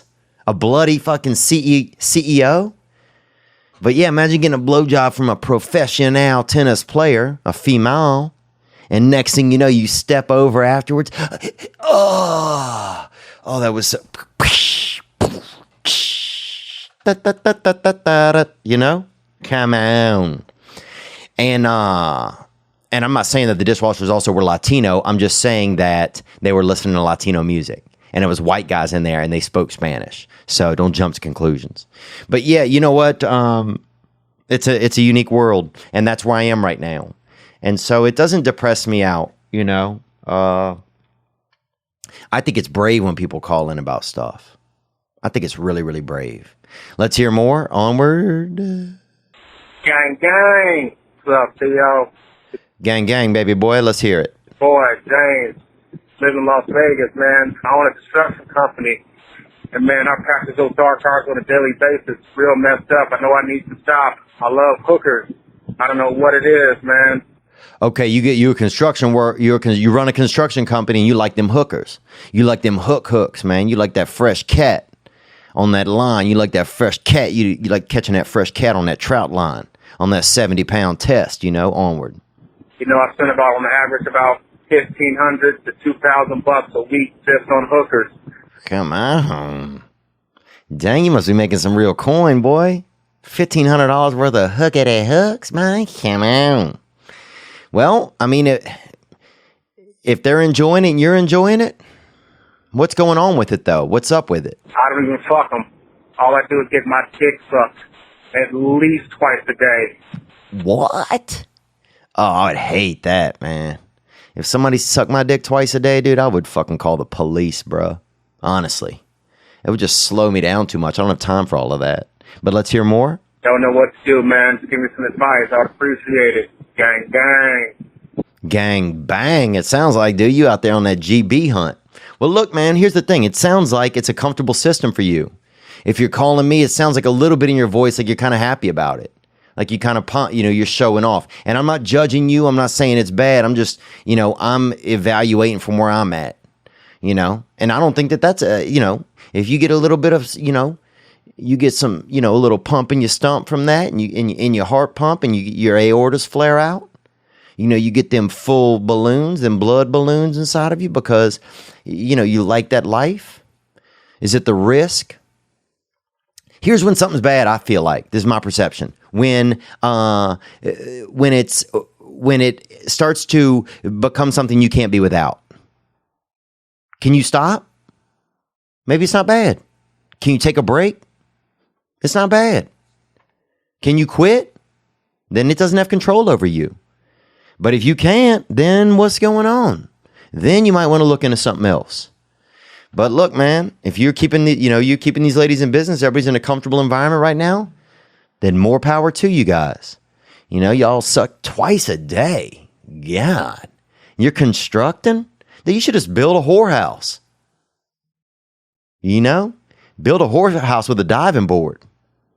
And a pool shaped like a big mouth, dude, and just get erect and just dive right into that thing with your dang. All right, let's hear another call that came in. Onward. Hey, Theo, this is Tim from Philadelphia. Got a quick question. Okay, Tim. What's the deal with all-you-can-eat wings, man? I went to the bar the other day, me and my lady, and I wasn't sure if we should order one all-you-can-eat wings, if we were allowed to share them, or was that a violation? Were we going to get kicked out? So we ordered two, and we didn't eat enough. But I wanted more to go, and I only had two left. Look, dude, here's the thing. If you got that, you know, that Bonnie and Clyde type lady, you know, if you got that little daredevil bad bitch and she don't mind, you know, getting that one, you know, $21.99 and one, you know, she got to sit there and pretend like she ain't having any wings, even though she having them. I used to love that shit, dude. When you would split something, one person would get it and you would just sit by him. You don't think the fucking boss knew? Oh, you're the weird dude who just sits in a restaurant with somebody and doesn't eat, but also has food and crumbs all over their shirt? You're busted, man. I remember our mom would take us to this pizza place that had a buffet, and they had all you could get fresh olives on there. They had like an olive bar, had 3 types of olives, which was a lot. I mean, this was in the late 90s, so that was a lot of olives, you know? And we would get one plate and all walk and hold it at the same time. Like, that fucking mattered, dude. 4 kids holding one plate. Like it's like a Olympic torch. trying to pretend like since we all had our hand on it that we got the deal, that it was all you could eat. Nothing shadier than that, boy. That's growing up real right there. You hiding, man, eating real fast. You're like the James Bond of digestion. You know, you wait real quick and then look. You know, as soon as a manager looks away or a phone call comes in, you fucking, you know, you tooth down a couple of hits or something, gang. So I think if you're gonna here's the thing: if you take your lady to a wing place, first of all, it's kind of shady, bruh. Take your lady to a nicer place where they got a little bit of fish. You know what I'm saying? Buy that bitch a fish dinner. Buy your lady a fish dinner. Because some ladies want a fish. They want that carp. They want that jaw full of carp, you know? They want to fall asleep at night and have a little bit of mercury in the back of their tongue. Women like precious metals. So don't take your lady, you know, for a damn couple of hot chicken wings. She's had 2 of them. Now her eyes are watering. Her makeup's running. She looks like a raccoon that got into a fight and it was just starting to rain. Come on, man. Take your lady, buy her that fish dinner. Buy that fish dinner. You know what I'm saying? Carp. Fucking scallop, mollusk, sea mollusk. Ahi. Get your lady what she deserves, dude. Something that used to swim and be free. You out there buying that bitch a small ass wing with some fucking mustard on it. Come on. Treat her right. Buy your lady something that had a hook in it. Because women like that fish dinner.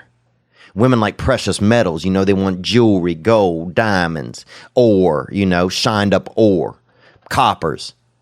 You know, at least with fish dinner, woman falls asleep at night, a little bit of mercury on her tongue. A little bit of that murk taste in her mouth. Makes her at least feel sometime in her subconscious like somebody bought her a piece of jewelry. So keep your lady off the wings and buy that bitch a fish dinner. Know that. Thank you for calling. Let's hear another call. Yo, that's crazy that you say one of your biggest regrets in life is not joining the military. Because that's my biggest regret in life, but, you know, I would join now. I'm still young. I'm only 24, but I messed my ankle up when I was 23 hiking and had to have surgery, so now I can't, but it just makes me think, you know, what do you think about that, and how do you, what do you talk to yourself, and what do you say to yourself to make it, you know, not a big deal? Thanks for calling, young man. Well, for me, it's just, you know, it makes me feel like less of a man that I didn't serve. You know, it makes me feel it's an inferior thing. It reminds me that I wasted time. It reminds me there were 3 or 4 years of my life, 6 years, where I was probably fucking around. You know, where I didn't have any game plans, or I was living in fear, or, you know, or I was just afraid, or who the fuck knows? Maybe I was just having fun. I mean, I was also probably just enjoying the freedoms that, you know, a lot of people have given me. You know, people forget this shit about America. That, let's let you know, what we have has been heavily defended. Heavily defended. We've had a lot of wars in 400 or 500 years. 1492, I guess. I don't know. And is that even real? Who knows? You know, there's been a lot of lives that have gone through this to uphold this country. People forget about all that. You know, and people are like, well, you know, they took the land from the Indians. Yeah. Well, they did, man. What the fuck? They were fighting over it. Yeah, it was fucked up, but that's what happened. A lot of shit fucked up. A lot of fucking shit happened over the years. The dinosaurs fucking, they broke a lot of ice and stuff, walking on ice. Whose fault are they? Climate haters? Are they ice killers? Who knows? You know, it was a different time. It was cutthroat, and it could get back to that. And so sometimes I guess the thing is that I feel inferior because men defended our country and women defended our country. And look, I don't see a difference between the two. Whoever wants to defend it, it's just as honorable to me. So when I see somebody who defended it, I'm grateful. I think if you served in the military, your vote should count for more. I think that 100%. Not 100% more, maybe 1 1/4. But you know what I'm saying? Because you fucking put your ass on the line. It's just, and it's not even something I have to think about. it happens inside of me that I feel ingratiated. I know when I see these Independence Day parades and stuff and Veterans Day parades go down the street, I tear up. That's something, because I feel something. But I feel bad that I didn't. I wish I had. And who knows what the future will hold. But what can I do outside of that? I can, I've done this is a small thing, but I think I've done 7 tours, military tours overseas. So you can do that. What else? You can be supportive. We can try to do something for some single moms who are military moms. Well, we can look for some of those when we bring them out to the comedy shows on these single moms nights. And we just had a single mom the other night in Oxnard, and I'm going to give her a call in a little while, and we'll put that out as a separate clip. But I want to thank everybody for that help, helping make that a reality. But yeah, how do I deal with regret? I guess, you try and focus us on stuff that you are doing, and you find a way that inside of you justifies somewhat making it up.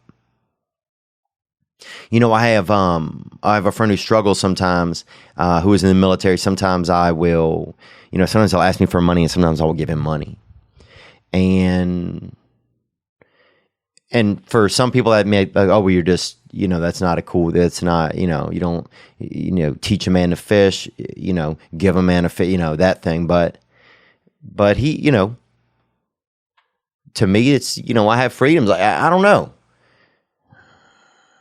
But how do I deal with the regret? I realize, is there a way that I can make an amends to the regret for myself over time? Is there something I can do? Can I donate? Can I go to events? Can I support? Can I serve overseas? Can I do something nice for a military person's wife? Can I remember to call military people on special holidays or text them, reach out, say thank you? I treat my mother's husband. He has Alzheimer's and stuff like that, and he just rides around in the truck while my mom's out there delivering papers. So you got Mr. Charlie. He was in the war. But I try and, I always remember to have my mom tell him, thank him for his service, because it's something that is still really important to him. It's one of the only things that he remembers is that he was in the military. So there's some real power in that it sticks in a lot of men. Anyway, let's take another call, man. Here we go. Hey, Theo, it's Mike. I'm a dentist. I live in New York City, and I've been listening to you for about 2 months now. Thanks for calling, Mike. Onward. I was just listening to your I was listening to the Go Pack Go episode, and at the end of the episode you said, you were talking about how important it is and how crazy it is to realize that you can love yourself. And I actually got chills. I got physical chills on my body after I listened to that. I was like, holy shit, thank you, Theo. So honestly, thank you very much. I'm going to be thinking about that a lot over the next couple of days. Thank you, Theo. Oh, thanks for calling, man. It's it's something that other people help me learn, and I'm learning it as I go. It's scary. And I find myself in some fear, loving myself and trying to stay out of fear, realizing that I'm on a path, that I'm on, that our life is a plan, trying to just, because if I can believe some of those things and find if I can put my feet into those things and try and stay in there comfortably, then it just is so much less stressful. It's such an easier way to live. Yeah, but it's do I give my brain will quickly accuse me of doing old behaviors and not remind me sometimes of the work that I've done to get away from some of those. Your brain, the dark artist, is there. Dexter had that dark passenger, Sometimes you got master split, you got a shredder, and he's suddenly you realize he's your Uber driver. And even though you've done all this direction work and all this topography, and you've made all these maps, sometimes he shows up and says, "Oh, this is where we're going." But yeah, it's a battle, man. We try and remember. How do we remember? How do I remember that I love myself? I try and, keep in touch with people that will remind me of that. And that's one thing is from, being around Jordan Peterson stuff. This shit is a war out here. There is something that happened, I believe, to men in the past I don't know if it's 30 years or generation or to our father's generation, and then now something's happened. Like there's something where we're just there's some disconnect, and there's something inside of us. It's like I just want to fucking roar, but I can't. It's like I'm not allowed to be loud anymore. I'm not allowed, I'm not allowed to be. And that's it's tough. And I think that's one of the reasons why we struggle to love ourselves, because the ourselves that is innate inside of us isn't getting out as much. And it's not being respected in the world. And there's these finger pointings that one rapist is every man.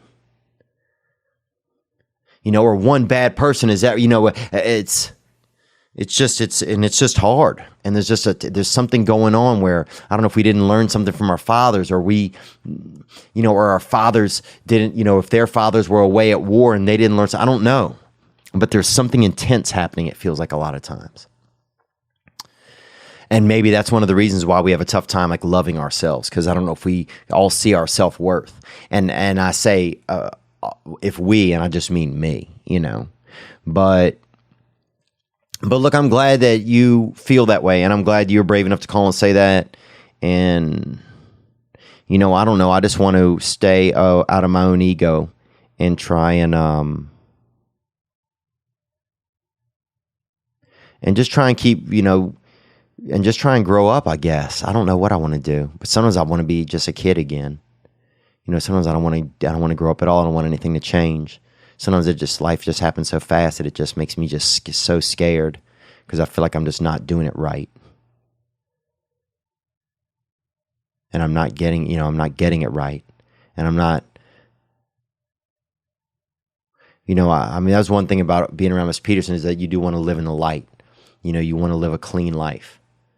And that's one thing I want to do. I want to get ahead of any dishonesties that I have, or any things that are just, sitting in my past and just holding stagnant water. I want to get rid of those, because then without those, if I can be in the clear and live in at least in a completely clear world of conscious, then I think then it's probably a lot easier to love yourself, because this dark passenger sometimes will remind you quickly that you got, that you have dirty shoes in your closet, or you have you have bloody pants in your hamper, or you have, you have, even though you ran the dishwasher and you run it every night, that you still have some dirty silverware in the sink,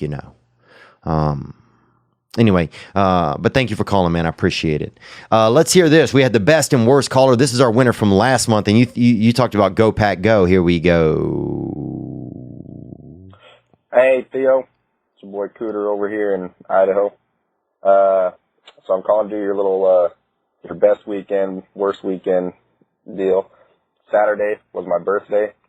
Sunday was Father's Day. So I have this lady in my life, I've known her for about 8 years. We've been dating now for 6 months on Sunday. On Father's Day was our 6-month deal. Saturday we wake up, she makes me breakfast, open some presents. She got me like almost the whole damn Packer store, the whole fucking store. Wow. I mean, and that's crazy to have so much stuff that is green and gold at the same time. I mean, how could you even do without it? Let's hear more. I'm a Green Bay Packer fan. She got me a bunch of shirts, hat, cooler. She got me a Devontae Adams jersey. Then we went golfing, So she's in her brother's, dude. If she's having you wear that Devontae while y'all's doing sex, boy, that's a gateway drug, dude. First you got the jersey on, then you got the cleats on, then she making you wear a dark condom. You know what I'm saying? And making you put some, smoking Winstons afterwards and chilling. Then she's got you driving a fucking Buick. Then she's got you, I mean, it's never going to end, dude. And then she's going to leave you for a beautiful, strong black man. So just be careful with that part of it. But it's very sweet of her. This does sound like a good weekend. Sitting there golfing, you get ready to putt, get the ball up there, and you sit there, you yell out, "Get in there!" And then yell out at the very end, this woman went out, bought herself a Packers shirt and ended up having sex with me in the Packers shirt and then yell out at the very end, "Go Pack, go." Dude, it don't get much better than that. She ain't even a Packer fan, but she knows I am, so it don't get much better than that. Thanks, Theo.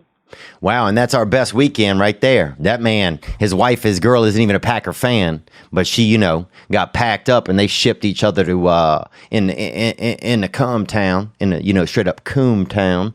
And next thing you know, they are he's the winner. So we're gonna send him a beautiful gift package, that has some this past weekend paraphernalia and stuff and positive stuff. Oh man, let me tell you this.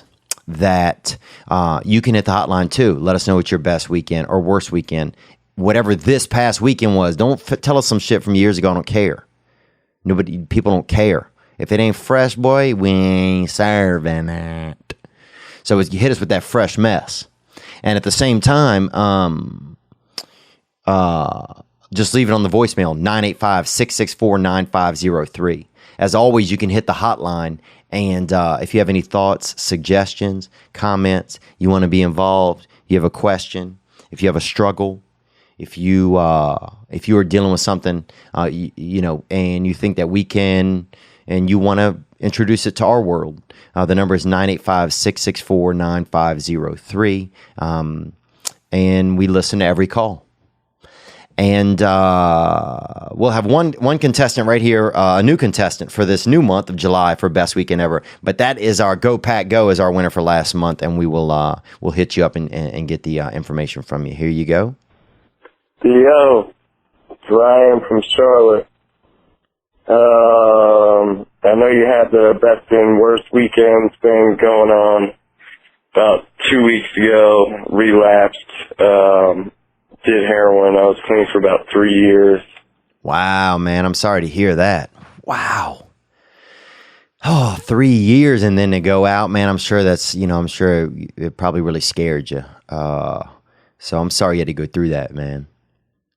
Woke up in the ER, basically dead. They had to give me 2 shots of Narcan. And about an hour later, I realized as I'm coming to that the cops are taking my phone for investigation. Keys to my car gone. My wallet was about $600 and it was gone. Damn. Did you see 2 wolves fighting at a stoplight? Did you call that in? Lost it all, huh? Let's hear it. So I would say that was the worst weekend that I've had in a long time. I'm struggling with alcoholism, going to AA meetings every day, and I'm Good for you, man. Good for you, dude. I haven't been to a meeting in like a week, and I'm actually getting a little bit spooked about it, so I'm going to try to go tomorrow morning before I leave to Shanghai. Let's go. Starting to get back on track now. I'm really excited to come out and see you in Raleigh, and I'm actually going to be proposing to my girlfriend for about almost 4 years now, the night before the show. So it goes from the worst weekend a couple weeks ago to possibly the best weekend of my life. Hopefully we can get a minute to chat after the show, and I'll see you there. Gang, gang. Gang, gang, man. What's amazing here, there, man, is that that you had that misstep in your sobriety, and that you are still moving forward with the things in your life that you feel like are bringing you positivity, and asking your girl to marry you and moving onward, and that's powerful, man. That's powerful, and that I would assume anyway. A lot of that is just that you get some of that AA built into you, and it builds, and it's built into your system, and you're able to get back on your horse and stay moving onward.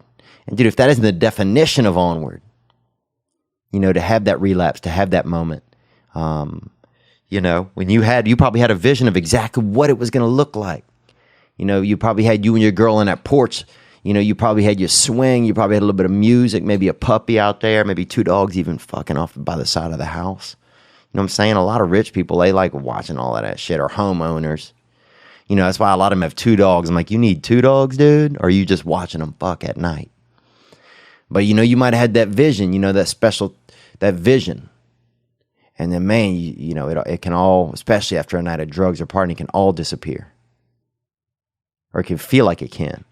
But boy, you saddle back up. You're moving forward.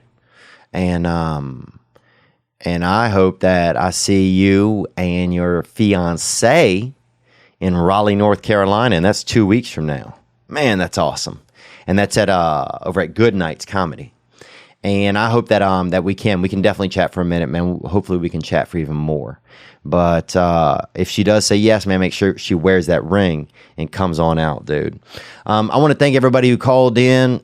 Man, everything's just been so busy the past week, but I'm so grateful to sit here and just be able to just try and think out loud and have people call and we can all just think about some of this shit together. And we talked to Jeff who had them breasts, and we're going to put that call up too. We were going to do a follow-up. We did a follow-up with him. Thank you for the suggestions for the 29-year-old virgin. We'll do a follow-up with him. And that's where we are. If you have any thoughts or comments or constructive criticisms about this week's episode, get involved in the conversation. I don't have to be right about any of this stuff, but I do. I'm always open to be thinking different and hearing different stuff, But thank you guys so much for the support. Thanks for the people that came out in Oxnard. Thank you to our YouTube followers. We just got to 100,000. 100,000 human beings that subscribe to the YouTube. Thank you so much. It's crazy, dude. If I remember looking at my YouTube, I never even looked at it in years. And I had like 400 followers. And I was like, fuck, man. And now we just, there's people, we just have a little crew, and it's exciting, and I think that together we can do some cool, exciting stuff. I want to apologize to to my boys, some of the Latino warriors that came out there in Oxnard, and I forgot the strap. I was supposed to bring the title belt, and I forgot it. And I owe you guys, man. So when you come to the Comedy Store, I got you. I want to thank the brothers that came out. And I'm not talking black guys. I'm talking about, there was a couple of hermanos, a couple of actual human brothers, DNA, DNA sidekicks, fucking, twins, but not even actually twins in just different years. You know what I'm saying? Like, pussy roommates, if you want to call them that. But they didn't live it there at the same time. So who came out, and that's always good to see. I'll see you guys soon. What can we listen to on the way out? I didn't even tell you that this song is called The Devil is a Woman, and I don't really believe that. Johannes Bornlof, and he's coming to us live from another country. Not live, but he was live at one point. Johannes Born sounds dead, like he might actually be deceased these days. Thank you guys for joining me. Merry almost Christmas. Happy holidays, whatever you celebrate. I hope you got a little bit of joy in you. That's Oh Holy Night right there. And I think they're talking about the night of our dear Savior's birth. That's what they're going into there, and I think that's just that night where, that baby shows up. Where that baby shows up. And that baby, they're talking about the dang Lord. They're talking about that mulligan. They're talking about humanity's mulligan. When God was like, dang, this ain't going so hot. I'm gonna send somebody, a trooper. I'm gonna send my little super trooper down there to shake it up. Shake it up. And that's when we got the Lord. And he showed up as a baby. The Lord showed up as a dang baby. And people don't think about that sometimes.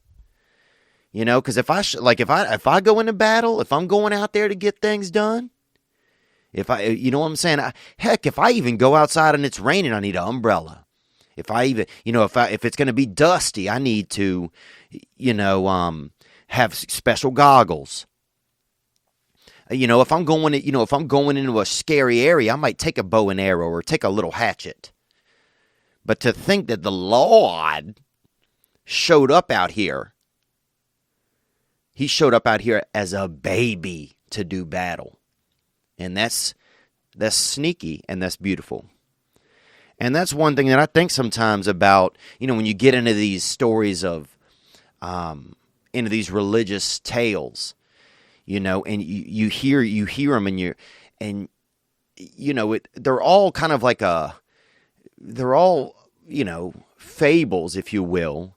And I'm not saying that, I'm not commenting on religion here. They're all stories. That's what I'm saying. They're all stories. They're all histories that are meant to teach us something. No matter what book you're reading the story in, or no book at all.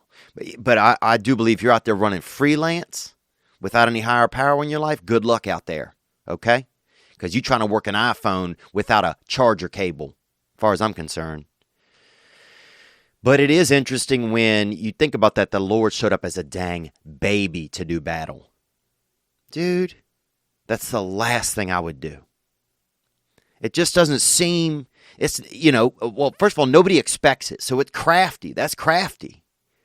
But you're just so, you don't have any real, your special skills are crying, cuteness,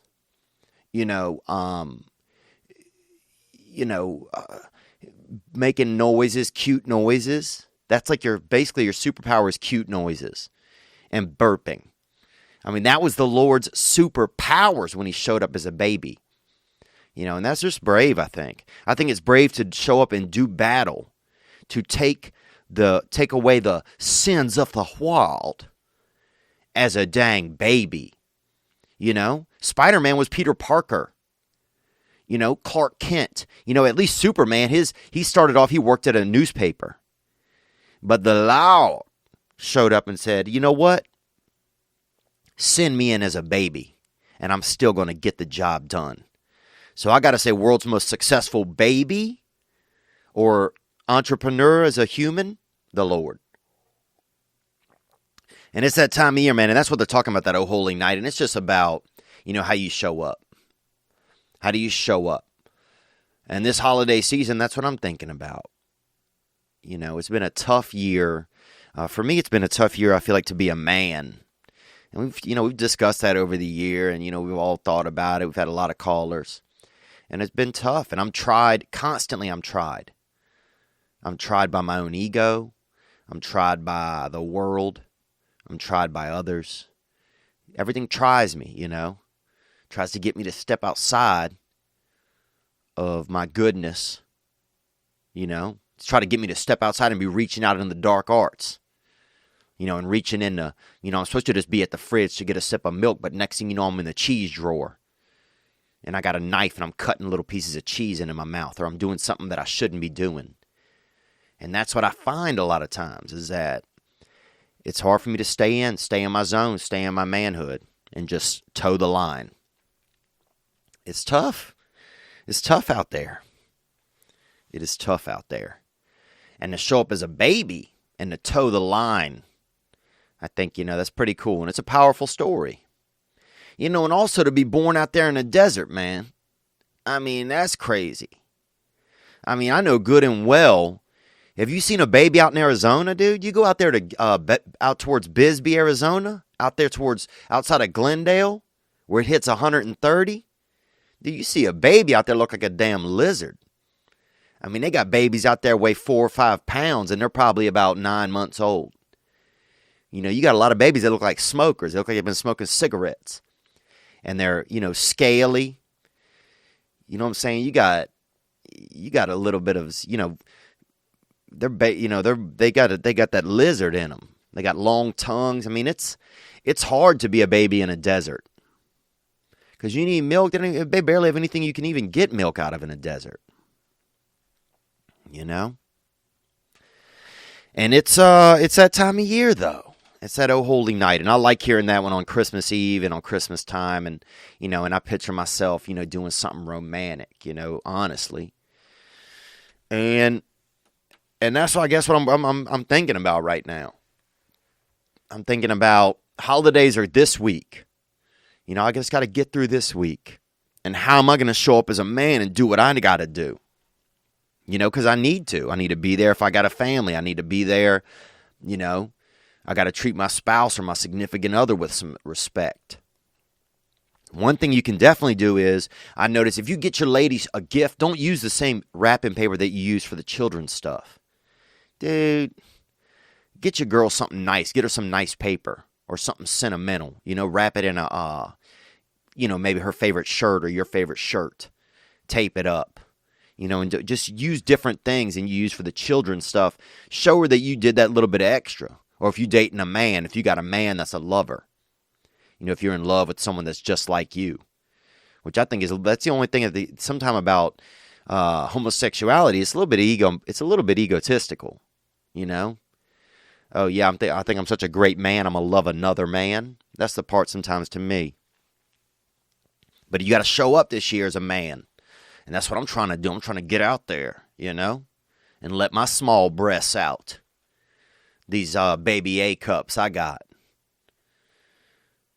It's tough out there. It's tough. But you got to spend a little bit of time with your lady. Maybe take a walk with her. Hold her hand. Tickle her. When was the last time you tickled your lady? Or your husband? Snuck up in the kitchen and tickled that motherfucker, boy. Get the giggles out that bitch. Make them bubble at the fucking mouth. You tickle them and love them. You fucking shake them, boy. I remember this thick boy one time. I think I've told this story. Started tickling me early in the morning in a hot tub one time on a cruise ship. And I'm trying to keep him off, and his body was all hot. He had them kind of kid tits on him. He was thick boy. Midwestern boy, I'm talking South Iowa boy. You know what I'm saying? Where the gristle don't miss you. And he had that just that gunt up under his chin, He had that neck belly, that Nelly, And he or that threlly, maybe that throat belly. He had that threlly. And I had to grab him by that threlly and keep him off of me. But because he was in the warm water in the hot tub, he was getting handprints and stuff all from me defending myself because this boy was tickling me. Which I think is shady to be tickling somebody you don't know.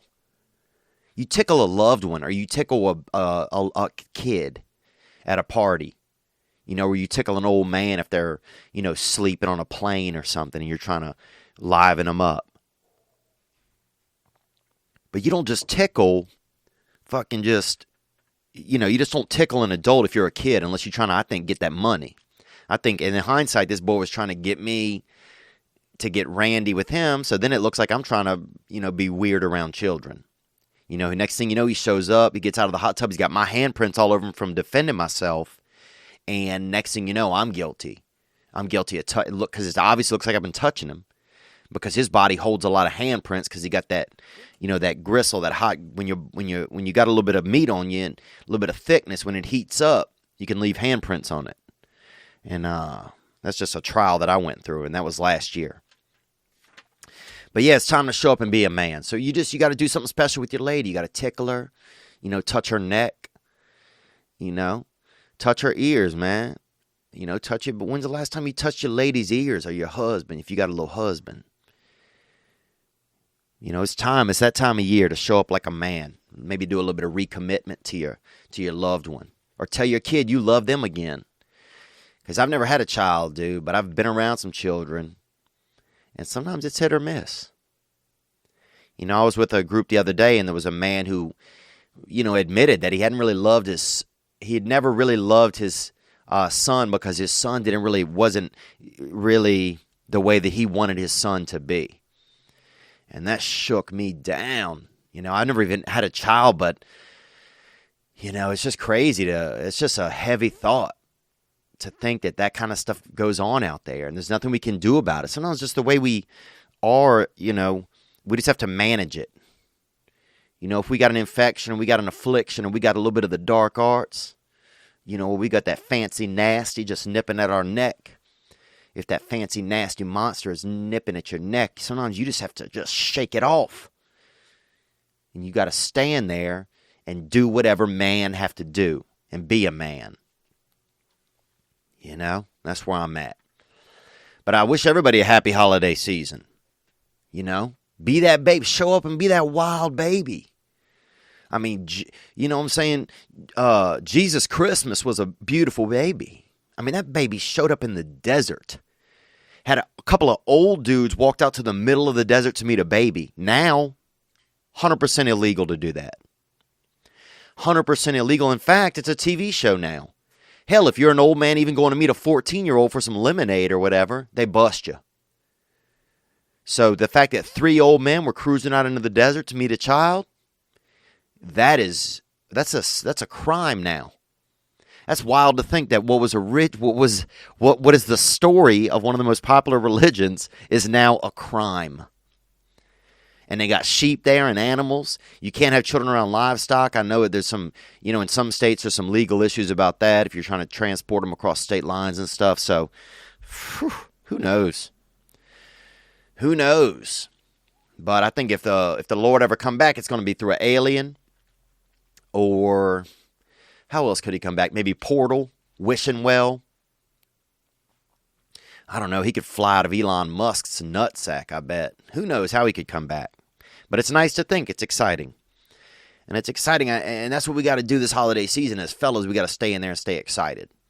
You got to show up. Get active. Don't be thinking. Don't be begrudging.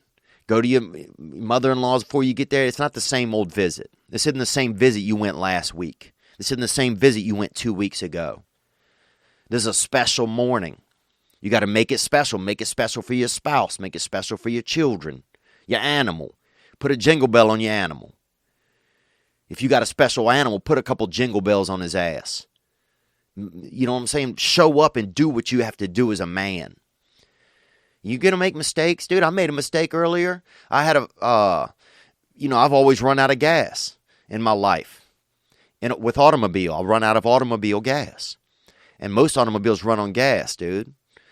And I'd love to have one of the future cars that do not, where they're running on electricity, or some of them are just running on good ideas, or just, I don't know, they got some of them out here, some of these little coasters, Looks like somebody got a little coffee filter on wheels out here, and that thing looks like it's running on a couple of dudes dry humping in the trunk.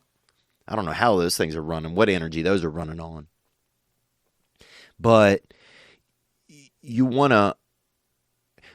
so I've run out of gas a lot in my life, ever since I was a child. I didn't know that people didn't run out of gas. A lot of times I would see people on the side of the road, and I always thought, they ran out of gas, And I'd run out of gas, I ran out of gas probably about 20, 25 times before I knew. I told a buddy of mine, and this was in college. I was like, damn, man, I called him, I'm like, I run out of gas, man. He's like, what? I was like, yeah, I'm out, man. Fresh out, And he said, what the fuck, you're fresh out of gas? I said, yeah. The car only holds so much. Most of the car is empty space. The trunk, they could put gas in there, but they don't. And he's like, you're a fucking idiot, bro. And anyway, he came and picked me up, but it was wild because at that point he's realizing that I'm realizing that a lot of people don't run out of gas that much. But yeah, I ran out a ton. I remember one time we ran out at a summer camp, and I had a bunch of the kids help me push the car, and everybody's parents got upset. And I blamed it on a friend of mine, and I think he actually got laid off. But he also was throwing rocks at some of the children. He said it was like a game they were playing, but I don't think that's, it's not a fun idea to be throwing rocks at other people's kids. Especially not from close up. That's dangerous. But I have a little cafe here. I'm sitting here. And I'll tell you one thing I'm about to tell you about how I spilled gasoline in my trunk. But first I'm going to tell you about that Gray Block Pizza. And we're so grateful to our charter sponsor, that Gray Block Pizza. And that's at 1811 Pico Boulevard here in Los Angeles when you're on your way to the beach. You know what I'm saying? Before you even get there, open your mouth, walk inside. Look at the menu. Look the order person in the eyes. Tell them to fill you up. Get that hitter. Gray Block Pizza, the link will be in our notes here for the episode. And they got beautiful pies over there. And that's Italian full-time food. That's 24/7 pizza. Some food you can't be like that. Now and laters, when do you eat them? It's hard to decide. You have one in the morning, you're a fucking creep. You have a couple maybe in the afternoon. Nobody eats now and laters at midnight. Some food you can't have all the time. But pizza is that. Gray Block provides it. I ran out of gas, right? So I decided I'm going to get a can of gas and put it in the trunk of my car because I've ran out of gas twice this year. So I decided I'm going to put a can of gas in the trunk of my car. I put it in there, and I guess the thing wasn't all the way locked in on the top, the lid, the top. So I've been driving around for 2 days, man. I opened that thing up today. I started smelling gasoline. Opened that up. Whoo! Boy, that trunk is ready. That trunk is ready for something. You know, that trunk is ready to do a little 911. You know, a 912. That thing's ready. I'll sell that to an angry Saudi Arabian. I bet I'll sell that car to an angry Saudi Arabian for top dollar. Because that thing is it's wilding out. So I'm going to leave the trunk open while I'm out of town over the holidays because I'm going back to Louisiana tomorrow. I'm going to leave the trunk open and let some of that gasoline get out of there because there's probably at least a half gallon that got bounced around in that trunk. But yeah, I didn't realize a lot of people don't run out of gas, and you know, and I'm still going to do stuff like that. That doesn't make me not a man if I do that kind of thing. You know, if you run out of gas with your family this time of year, that's fine. You know, y'all be cute, put on hats, get out there, hitchhike. Anybody would pick up a beautiful family and some hats. That's easy. That's an easy one. But still, show up, be a man, be who you are. Be a man, do what you have to do. And sometimes you got to, admit when you're wrong. You know, and last week, I talked about a caller called in, and who had brought a date to the show. It was a first date, and he called in a long time ago. This is a long time ago, and I had his girlfriend hit me up over, some social media or something. Or no, they'd gotten my number. His girlfriend hit me up, or the date, not the girlfriend hit me up, and she offered some sensuality, and I took it. I agreed to it.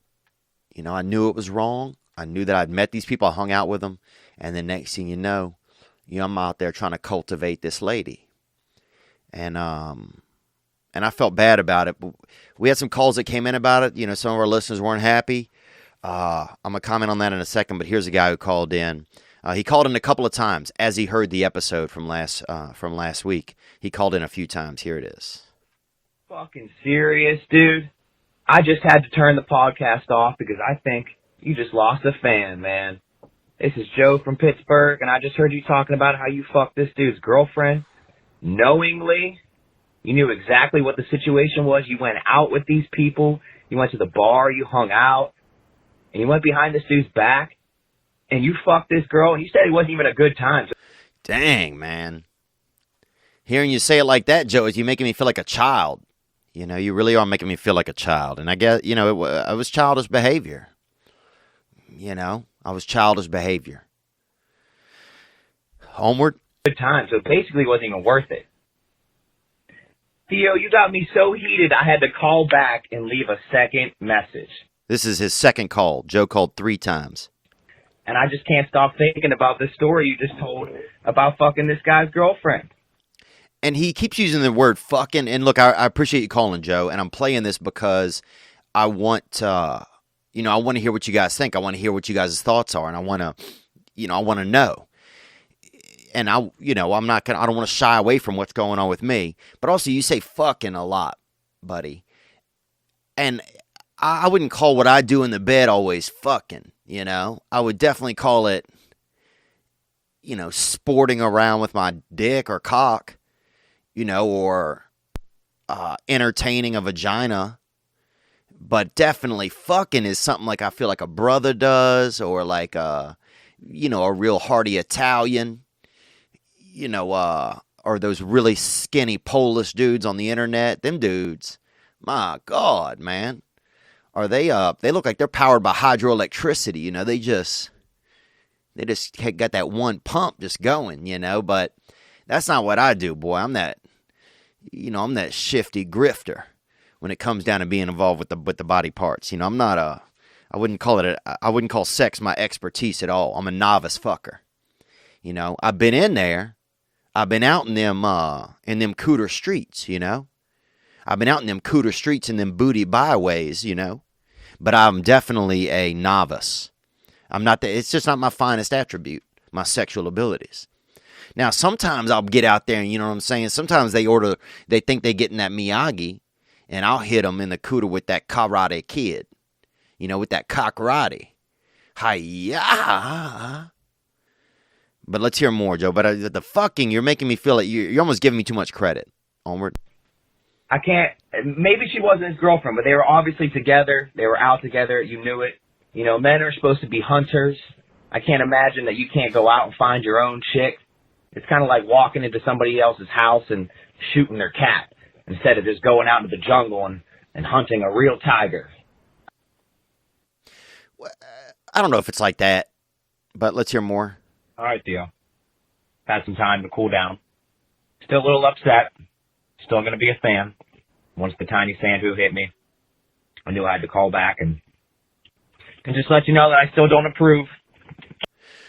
Well, I appreciate that, Joe. I do appreciate your call. You know, and the thing is, like, I thought, you know, for a while it didn't put that call on. But then I just felt like I had to. You know, if I'm going to expect callers to call in about real stuff that's going on in their lives, and I'm going to put some of their lives, not on blast, but on, you know, if we're putting shit out there, then I'm going to put shit out there. You know, I feel like, what is our life if we're not really sharing what's really going on, or trying our best to share what's really going on? Dude, trust me. I'm just trying my best to share. You know, there's some stuff that, you know, I don't know if I'll ever be able to get out of my mouth or get out of my heart or get out of my brain. You know, there's some stuff that's inside of me that I don't even know what it is. You know, so I'm just going to do the best to articulate what I can in the meantime. And I'm not, you know, there's going to be a lot of stuff I'll probably do wrong. And this is the thing that I did wrong. You know, I hooked up with this dude's girl that he brought to the show. That's fucked up, man. It's douchebag stuff. Like, imagine I go to I take a girl to a dude's show, and I take a girl to a dude's show, and next thing you know, I find out later, then I go on a second date with her, and I find out she hooked up with the dude whose show I took her to. Man. Yeah. So, I mean, sometimes we need other people to show us what our behavior is and to really give us a look. And so I just commend that guy for calling in originally and for, and for telling and for, putting me in my place. Because the next time that opportunity presents itself, I'm not going to present myself to that opportunity. And look, dude, I've had some addictive behaviors when it's come to women in the past, for sure. And I still struggle with it today. I remember a time I was living with this fella, and he used to train, well, he didn't train cats, but he would smoke some marijuana, and I would smoke some, but I didn't like smoking marijuana with this boy, Mr. Ken. And his name was Mr. Ken, and he actually did some karate. And he had some cats, and he has 2 cats that already lived with him, and then I moved in and took the second bedroom. So I didn't have any say in the cats. I can't move in and be like, oh, what are these cats doing here living with us? Because the cats already lived there. They were his cats. He was a cat owner, which is how that's even a real term in the universe. Cat owner? Yeah, for now, dude. Till Mother Nature fucking strikes back. And they got lions eating fucking, they got lions, just chomping down on the spines of of whites and Koreans out in the streets of Memphis and streets of anywhere. Then we'll see who's a cat owner. Because Mother Nature's about to fucking fuck everybody up. But anyhow, Mr. Kim would get high, and he would make me come out in the living room. He'd have all these empty boxes stacked up, and the cats would climb up and get in the boxes. I guess one of them was kind of a show cat, and the other one was just kind of a secondary cat that seemed a little bit supportive of the first cat and would do some of the same type of... Mr. Ken called them tricks. I didn't think they were tricks. Watching a cat when I'm high or 2 cats get into a box, that shit's fucking stupid to me. But I guess I felt a little scared of Ken because this dude would do karate in the house. We were both adults, man. We were 30. So when you're doing karate in the house and y'all just met, there's something going on there. You know, that's when somebody's nipping. You know, that's when somebody's catching a little bit of the, you know, they might have a little bit of, you know, they might have something loose in their spine or something. And their brain stem might not be on 100. You know, they might have some of that ape glue or whatever it's called, keeping their brain stem locked into their spine. But so anyway, I'd have to watch these cats get high and whatever bullshit. But yeah, that's what I'm talking about, man. Fuck, I forgot what I was even talking about just now. Mother Nature, I was talking about the cats. I was talking about, I had that roommate, Ken, and that fellow you said it's like a tiger, it's like a cat, man. Yeah. I don't think it's like going into somebody's house and shooting a cat.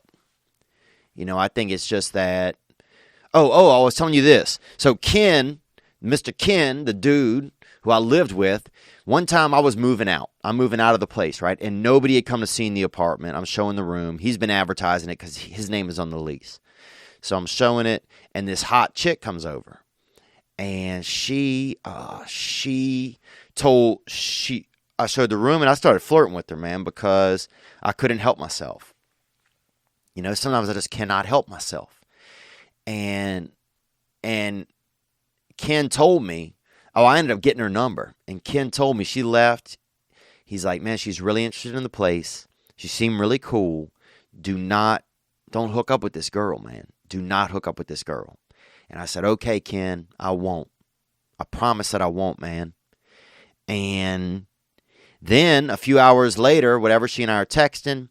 I invite her out we went and did something or whatever. Then she came back to the place with me, the room she was considering renting, and we made love. You know, we made first degree or second degree love. Because like I told you, man, I don't shift into high gears when it comes to sex, boy. You know what I'm saying? I got that artful idol. I got that attack idol, but I don't have that third and fourth gear. You know what I'm saying? You might find me strutting out in second, but you're not going to see me in third or fourth. You know, but I ended up banging this young lady, you know, and Kim was pissed. Kim was pissed, man. And I think actually she ended up giving me whatever the one is you got to get salt pills or whatever to get rid of. It's an infection in your wiener. But it's something that you can get cured real easy. Penicillin cures it. They don't really have it anymore, but it used to be popular back in the day. And she and I split a case of that. But yeah, you know, it's obviously been something that I've struggled with in the past, and I think it's just that I have to, you know, I feel guilty. I don't know. I just have to. I need some attention. You know, there's something inside of me that's broken or something that needs some attention. And I need it from women, I guess. And sometimes I make poor choices because of that inside of me. But, you know, it's gotten less and less over the years, and it's something that I'm aware of now. But I'm far from perfect, but I'm going to put my stuff out there on this cast, especially if I'm going to expect you guys to do the same. So I appreciate your call, Joe. I'm sorry that I didn't live up to your expectations, but I promise you that I probably won't live up to them again, man. You know, I really probably won't. So let's keep it cruising right here. We got a rap that came in. I haven't heard it yet. We're going to hear it for the first time together. Here's a rap that came in about last week's episode. My favorite comedian's name is Theo Vaughn. I always be laughing whenever he go on. I download the episode as soon as it drops and hear that Celebrate Living, baby, right from the top. This past weekend was amazing. He got so hungry that he almost ate an Asian. He goes to Denny's even though he fucking hates it, because he always sees a beard on his waitress. You got a problem with his hair, you should save it. He knows it sucks, he's just trying to make a statement. He used to jerk himself a lot, he used to spank it. His brother tried to touch his dick under a blanket. Yeah, and that was, I think that was during one of the holiday seasons. Onward. He wishes that his neck was just a bit longer. Take your date to his show, he might dong her. Ooh. This is Jay Savage coming in with this. And I haven't heard this yet. You know, the guys we got helping out now pulled this out of the hotline and put it out for me. And there's more. Let's go. But he'll apologize, 'cause that's the dark arts, like people calling in and saying that they eat farts. Drug-induced gay sex at a rest stop, but they ain't resting, they aggressively ingest crap. Wow, he popping off about them rest areas. And we used to shoot potatoes at, they used to have gay men meeting up behind the rest areas and hugging when I was growing up, and some people used to shoot potatoes at them, and we got involved in that one time accidentally. It was kind of like a local pyramid scheme, and, you know, we didn't know what was going on. We were just children. Onward. My dude Theo is a hamster expert, a guinea pig prodigy. He's really smart. You would think he had a law degree. Someone should give his ass a PhD in mockery. He talks about his feelings, and that really means a lot to me. Plus, he's been in bed with fucking Joan Rivers. Coming to the stage is a stone cold killer. So go ahead and drop his ass a couple billers on Patreon, because there ain't nobody realer. Theo. Gray Block. Jay Savage. Hitter. What up, Tiny Sandu? Holla at your boy. Wow. That's awesome, Jay. I appreciate that. That's Jay Savage coming in here. Wow. Man, that covered, I felt like my whole life. You know when your mother, I don't know if some of you guys had this, and this is a blessing. My mother made a baby book for me when I was young. You know, my mother, we've never been really close in our hearts, I don't think. But my mother, when I look back, she made this baby book for me. And sometimes when I feel really disconnected, I'll go read it, you know, and I'll, you know, if I just need proof sometimes that, you know, that my mother cared about me when I was a kid. And I can ask her, she'll say yes, of course, but sometimes I don't know, something's wrong with me sometimes, and I need more. I need more than that. And so I'll go read this baby book, and my mother was very meticulous at writing down, you know, little pieces of my life and things and stuff like that. And it makes me feel a little more whole. Just everything, like, you know, Theo was, you know, 27 inches today, and he likes to touch his feet, or, you know, he will chew on the edge of his shirt, and he smiles when I turn on the light in the room, or little things like that just, you know, when I look back on it, I know that she was very aware of me. And you might think, well, that's stupid. Of course your mother was aware of you. You were a child. But, you know, sometimes when you struggle with addiction and those sorts of things, there's something inside of you that's broken right around that area where you don't feel that all the time. And if you don't feel that all the time, then you need reinforcement, which is why people like me go to different, you know, groups, or, you know, seek out therapy, stuff like that. But Jay, what I'm getting to, Jay, is that this was almost like that a little bit, man. This was fun, and this was real, and I really appreciate it. I got a lot of nice calls this week. People just saying thank you, and people saying they love the podcast, and, you know, people giving some ideas of what we can do for the new year. And we got things going on behind the scenes here. We got things, you know, Gray Block's coming in and supporting us and helping us get to, you know, we're expanding. We're going to be able to get some guests in for the second episode each week, and we have some fun ideas. We're starting to implement them. We've had fans reach out with, you know, I've had about 8 producers that reached out. Bud Galloway, Chris, you know, Shy Chris, and he's a Latino. And, you know, it's just, we got people on helping out now, and it's coming along. And this is awesome, Jay. Thank you, because I know you obviously spent some time doing this. And we'll go out on it again maybe at the end today. If not, I'll put this up separately on the YouTube so people can check it out. But thank you for that, Jay. It's just nice. You went through it. It was real. You know, we talked about the highs and the lows in there, some things that make me feel good and some things that make me just feel. You know, and sometimes for me, it's just about feeling. If I can feel, I just need to feel.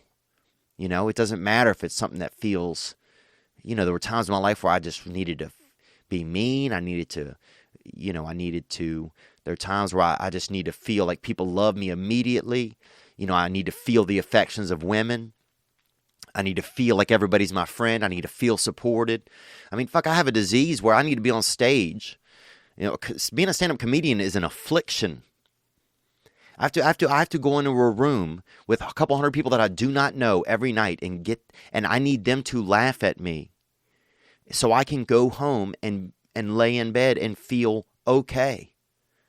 People are always like, you must feel on top of the world. There's about 4 or 5 seconds when I get off stage where I feel in my body it's not a superpower, but it's an elevated, I feel elevated within my skin and my spirit. But then after that, I just feel okay. I just feel okay, which is all I'm ever just trying to feel anyway. I'm not even in this world a lot of times to try and feel good. My biggest battle and the toughest thing for me to feel in this world is just to have been to feel okay. But you guys are helping me, and I appreciate that, Jay Savage. We got another call that came in right here. I want to get to us just keeping the vibe going here on this Christmas and showing up like men. And here's a man showing up right now and asking for some help with something that's going on with him. Let's go. Hey, Theo. This is Matt from Cleveland. You said to call maybe if you had some addictions you were dealing with. And my addiction is a little strange. I'm a big guy, and I just have a really bad food addiction, eating. Oh, you on that food? You that calorie power boy, huh? Let's hear more. Really bad food, and you think it would be as simple as just, not eating bad food, but I genuinely do not like healthy food at all. I don't like salads. I don't like any of that stuff. I don't really like plain water. Plain water? That's just water. So I was wondering just, maybe what your advice is for someone who is having a hard time, trying to eat and be healthy in their life when the stuff that, is better for them is just not very appealing. Okay, this is a good question. And you know what I'll do with this? I'll do for you. This won't be until January because I'm going home, and I'll do an episode from home. But I'm going to have other callers call in and who might know more about this. I know we have some fitness guys out there who are in that universe. And this is something that we all struggle with. Do we all want that snack? We all want that piece of nast up under our tongue. If you telling me if I could even if you tell me if I could set a celery stick on top of my tongue or 2 hits of acid under it, I'll take 2 hits of acid. I used to eat acid. So I know, look, you talking to a man who's got some rough eating habits. So I feel you. If you'd rather have a hot dog or a foot-long dog, or you rather have a little stack of grilled turkey necks or some grilled cheeses, or you just fucking waking up in the middle of the night and cracking open a can of soup from the side and just getting that hitter, that's your life, man. But you're reaching out now because you want to see how can I get out, how can I evolve out of this. I'm going to tell you, first of all, if you have a real addiction to it, then there's groups. There's a group somewhere you can get into for food addiction. Snackers Anonymous, Chocoholics, people that's fucking, hiding grilled cheeses and, cheesy sticks in their ass. Some people don't even want to eat. They just put the food right in their ass, bruh. So there's all types of people out there that have problems. So that's okay. It's okay to have a problem. You're trying to get past it. You're trying to figure it out. And I think a 12-step program could really help you. But otherwise, maybe some people out there know. So some guys hit the hotline, 985-664-9503. Matt likes to eat the shit. And I feel you, dude. You don't think I want to Look, I'll say this all the time. I don't want to eat that turkey salad. I don't want to eat that tuna fish cut sandwich. I don't want to get when I go to Wendy's, I don't want to get the salad and get a burger, but throw the bun out and break the meat up and put it on the salad. I want to get the fucking chili, bruh. And I want to pour out, we used to try to do the whole thing of chili in one big gulp and burn our throats. Playing Hot Canal, me and my brother and his friend, Jeremiah. We used to play Hot Canal, and that's when you get that chili from Wendy's, pinch your nose off, and just take that thing. Take that douse, boy. But you can't do that shit at a certain point. You got to start taking care of yourself. So how do you do that? You got to find some substitutions. You got to find things that entice you about eating healthy. But look, man, I say this all the time. I'd love to go lay in the park and shoot dope. I'd love to be jacked up on heroin, and babysitting. I'd love to get a damn 8-ball and sit in a hammock and take a fucking nap. Take that impossible nap. Because I'll be that impossible napper, boy. I'll be that fucking nap MacGyver. People are like, you can't sleep on this. You can't sleep on this 8-ball. You can't sleep on this acid. Watch me. Watch me work. Watch me catch these Z's. You know, but what I'm saying to you is I can't do that. Because we have to aim to better ourselves somewhat. And I know that's why you're calling. And I don't really have the answer for you. Except that I know it's possible. And you're going to have to find some ways to do it. I would start with fruits, man. Vegetables fucking... I don't like a lot of vegetables. But I would start with fruits. Juice and stuff. Juicing is good. You know, getting some carrots. You can put peanut butter on any vegetable and it's pretty good. Except for, you know, just peanut butter and spinach. Not that great. But let's see if some callers come in, call for you, Matt. And I appreciate you calling, man, because that's a real addiction food. You know, I want to be that fucking sugar bear. You know, I want to fucking lay on my back and spread my asshole open and have somebody pour fucking honey in it. You know, I have a sweet tooth, man. I got sweet teeth in my ass, it seems like. I want them sugar donuts. You know, I want them snacky breads. I want all of that. I want that powerful fucking cinnamon glaze. I'll let somebody take a can of fucking creme brulee paint and paint the inside of my mouth with that shit. I want that sugar. I want that affliction. You know, I want it all, but, you know, I have to do something better for myself, and you can too, and you will. And let's see if we can help. We'll have people hit the hotline. All right, guys. I appreciate you guys calling. It's just a follow-up episode from last week, and I appreciate it. And I just want to say Merry Christmas to everybody. Happy holidays to everybody. Be a man. Show up. That's all you got to do. You don't have to do anything crazy. You just have to show up. You just have to show up. Be of service. Help out. Help out. Help somebody. Hug somebody extra. Bring 2 extra hugs to every party you go to and hug a motherfucker. You know my thing. Hug somebody that don't like you. That's my thing. Get it on video. Send it in to me. And I'll make sure to post that thing. Hashtag hug somebody that hates you. But I want to thank everybody. Oh, I got a couple of Christmas gifts. I want to tell you about them really quick. So I got one came in. I already opened it up, and I opened it on the Patreon, man. And these are the kind of things you get to see on the Patreon. I opened it up on there, and I talk more about it. But I just thought it was so nice. I wanted to tell about it on here. And it's this said, "Hey Theo, what's up, Cat Daddy? I'm glad this could actually become full circle. I'm a huge fan of comedy podcasts and listen to them as I do my side gig here and make these candles. And this man is a candle man. A lot of y'all might think men make candles. Yeah, men out there making fucking candles. Why? Because they won't let us be warlords anymore. Because they won't let us throw axes at our neighbors anymore and shoot people with archery. So this man made these beautiful candles, and he asked me what kind I wanted. I wanted root beer. Because my mother used to give me root beer candies sometimes when we would go on road trips. And she used to sell cookies, and I would go along with her and sell cookies, and she would give me root beer candies to keep me off of the cookies. But this one called the Reverend Avery Brewing. These are out of Boulder, Colorado. And I like these. He goes, I hope you enjoy. Be good to yourself because you probably deserve it. And thank you for this candle. This is a root beer candle. I'm going to keep it on my desk here. Thank you very much. As well, what else did I get? Oh, I got a really cool pillow, and I got a book, too. A book came in from my boy Chris, so who's helping out on the Sunday night episodes. And that's it, guys. I appreciate you guys calling. I love you. We'll get into some more calls. A lot of them came in. We'll get into some of them on Monday. But thank you guys for listening to this past weekend. On the way out, I'm going to take us out with, do you want to hear the rap again, or we want that, Chris?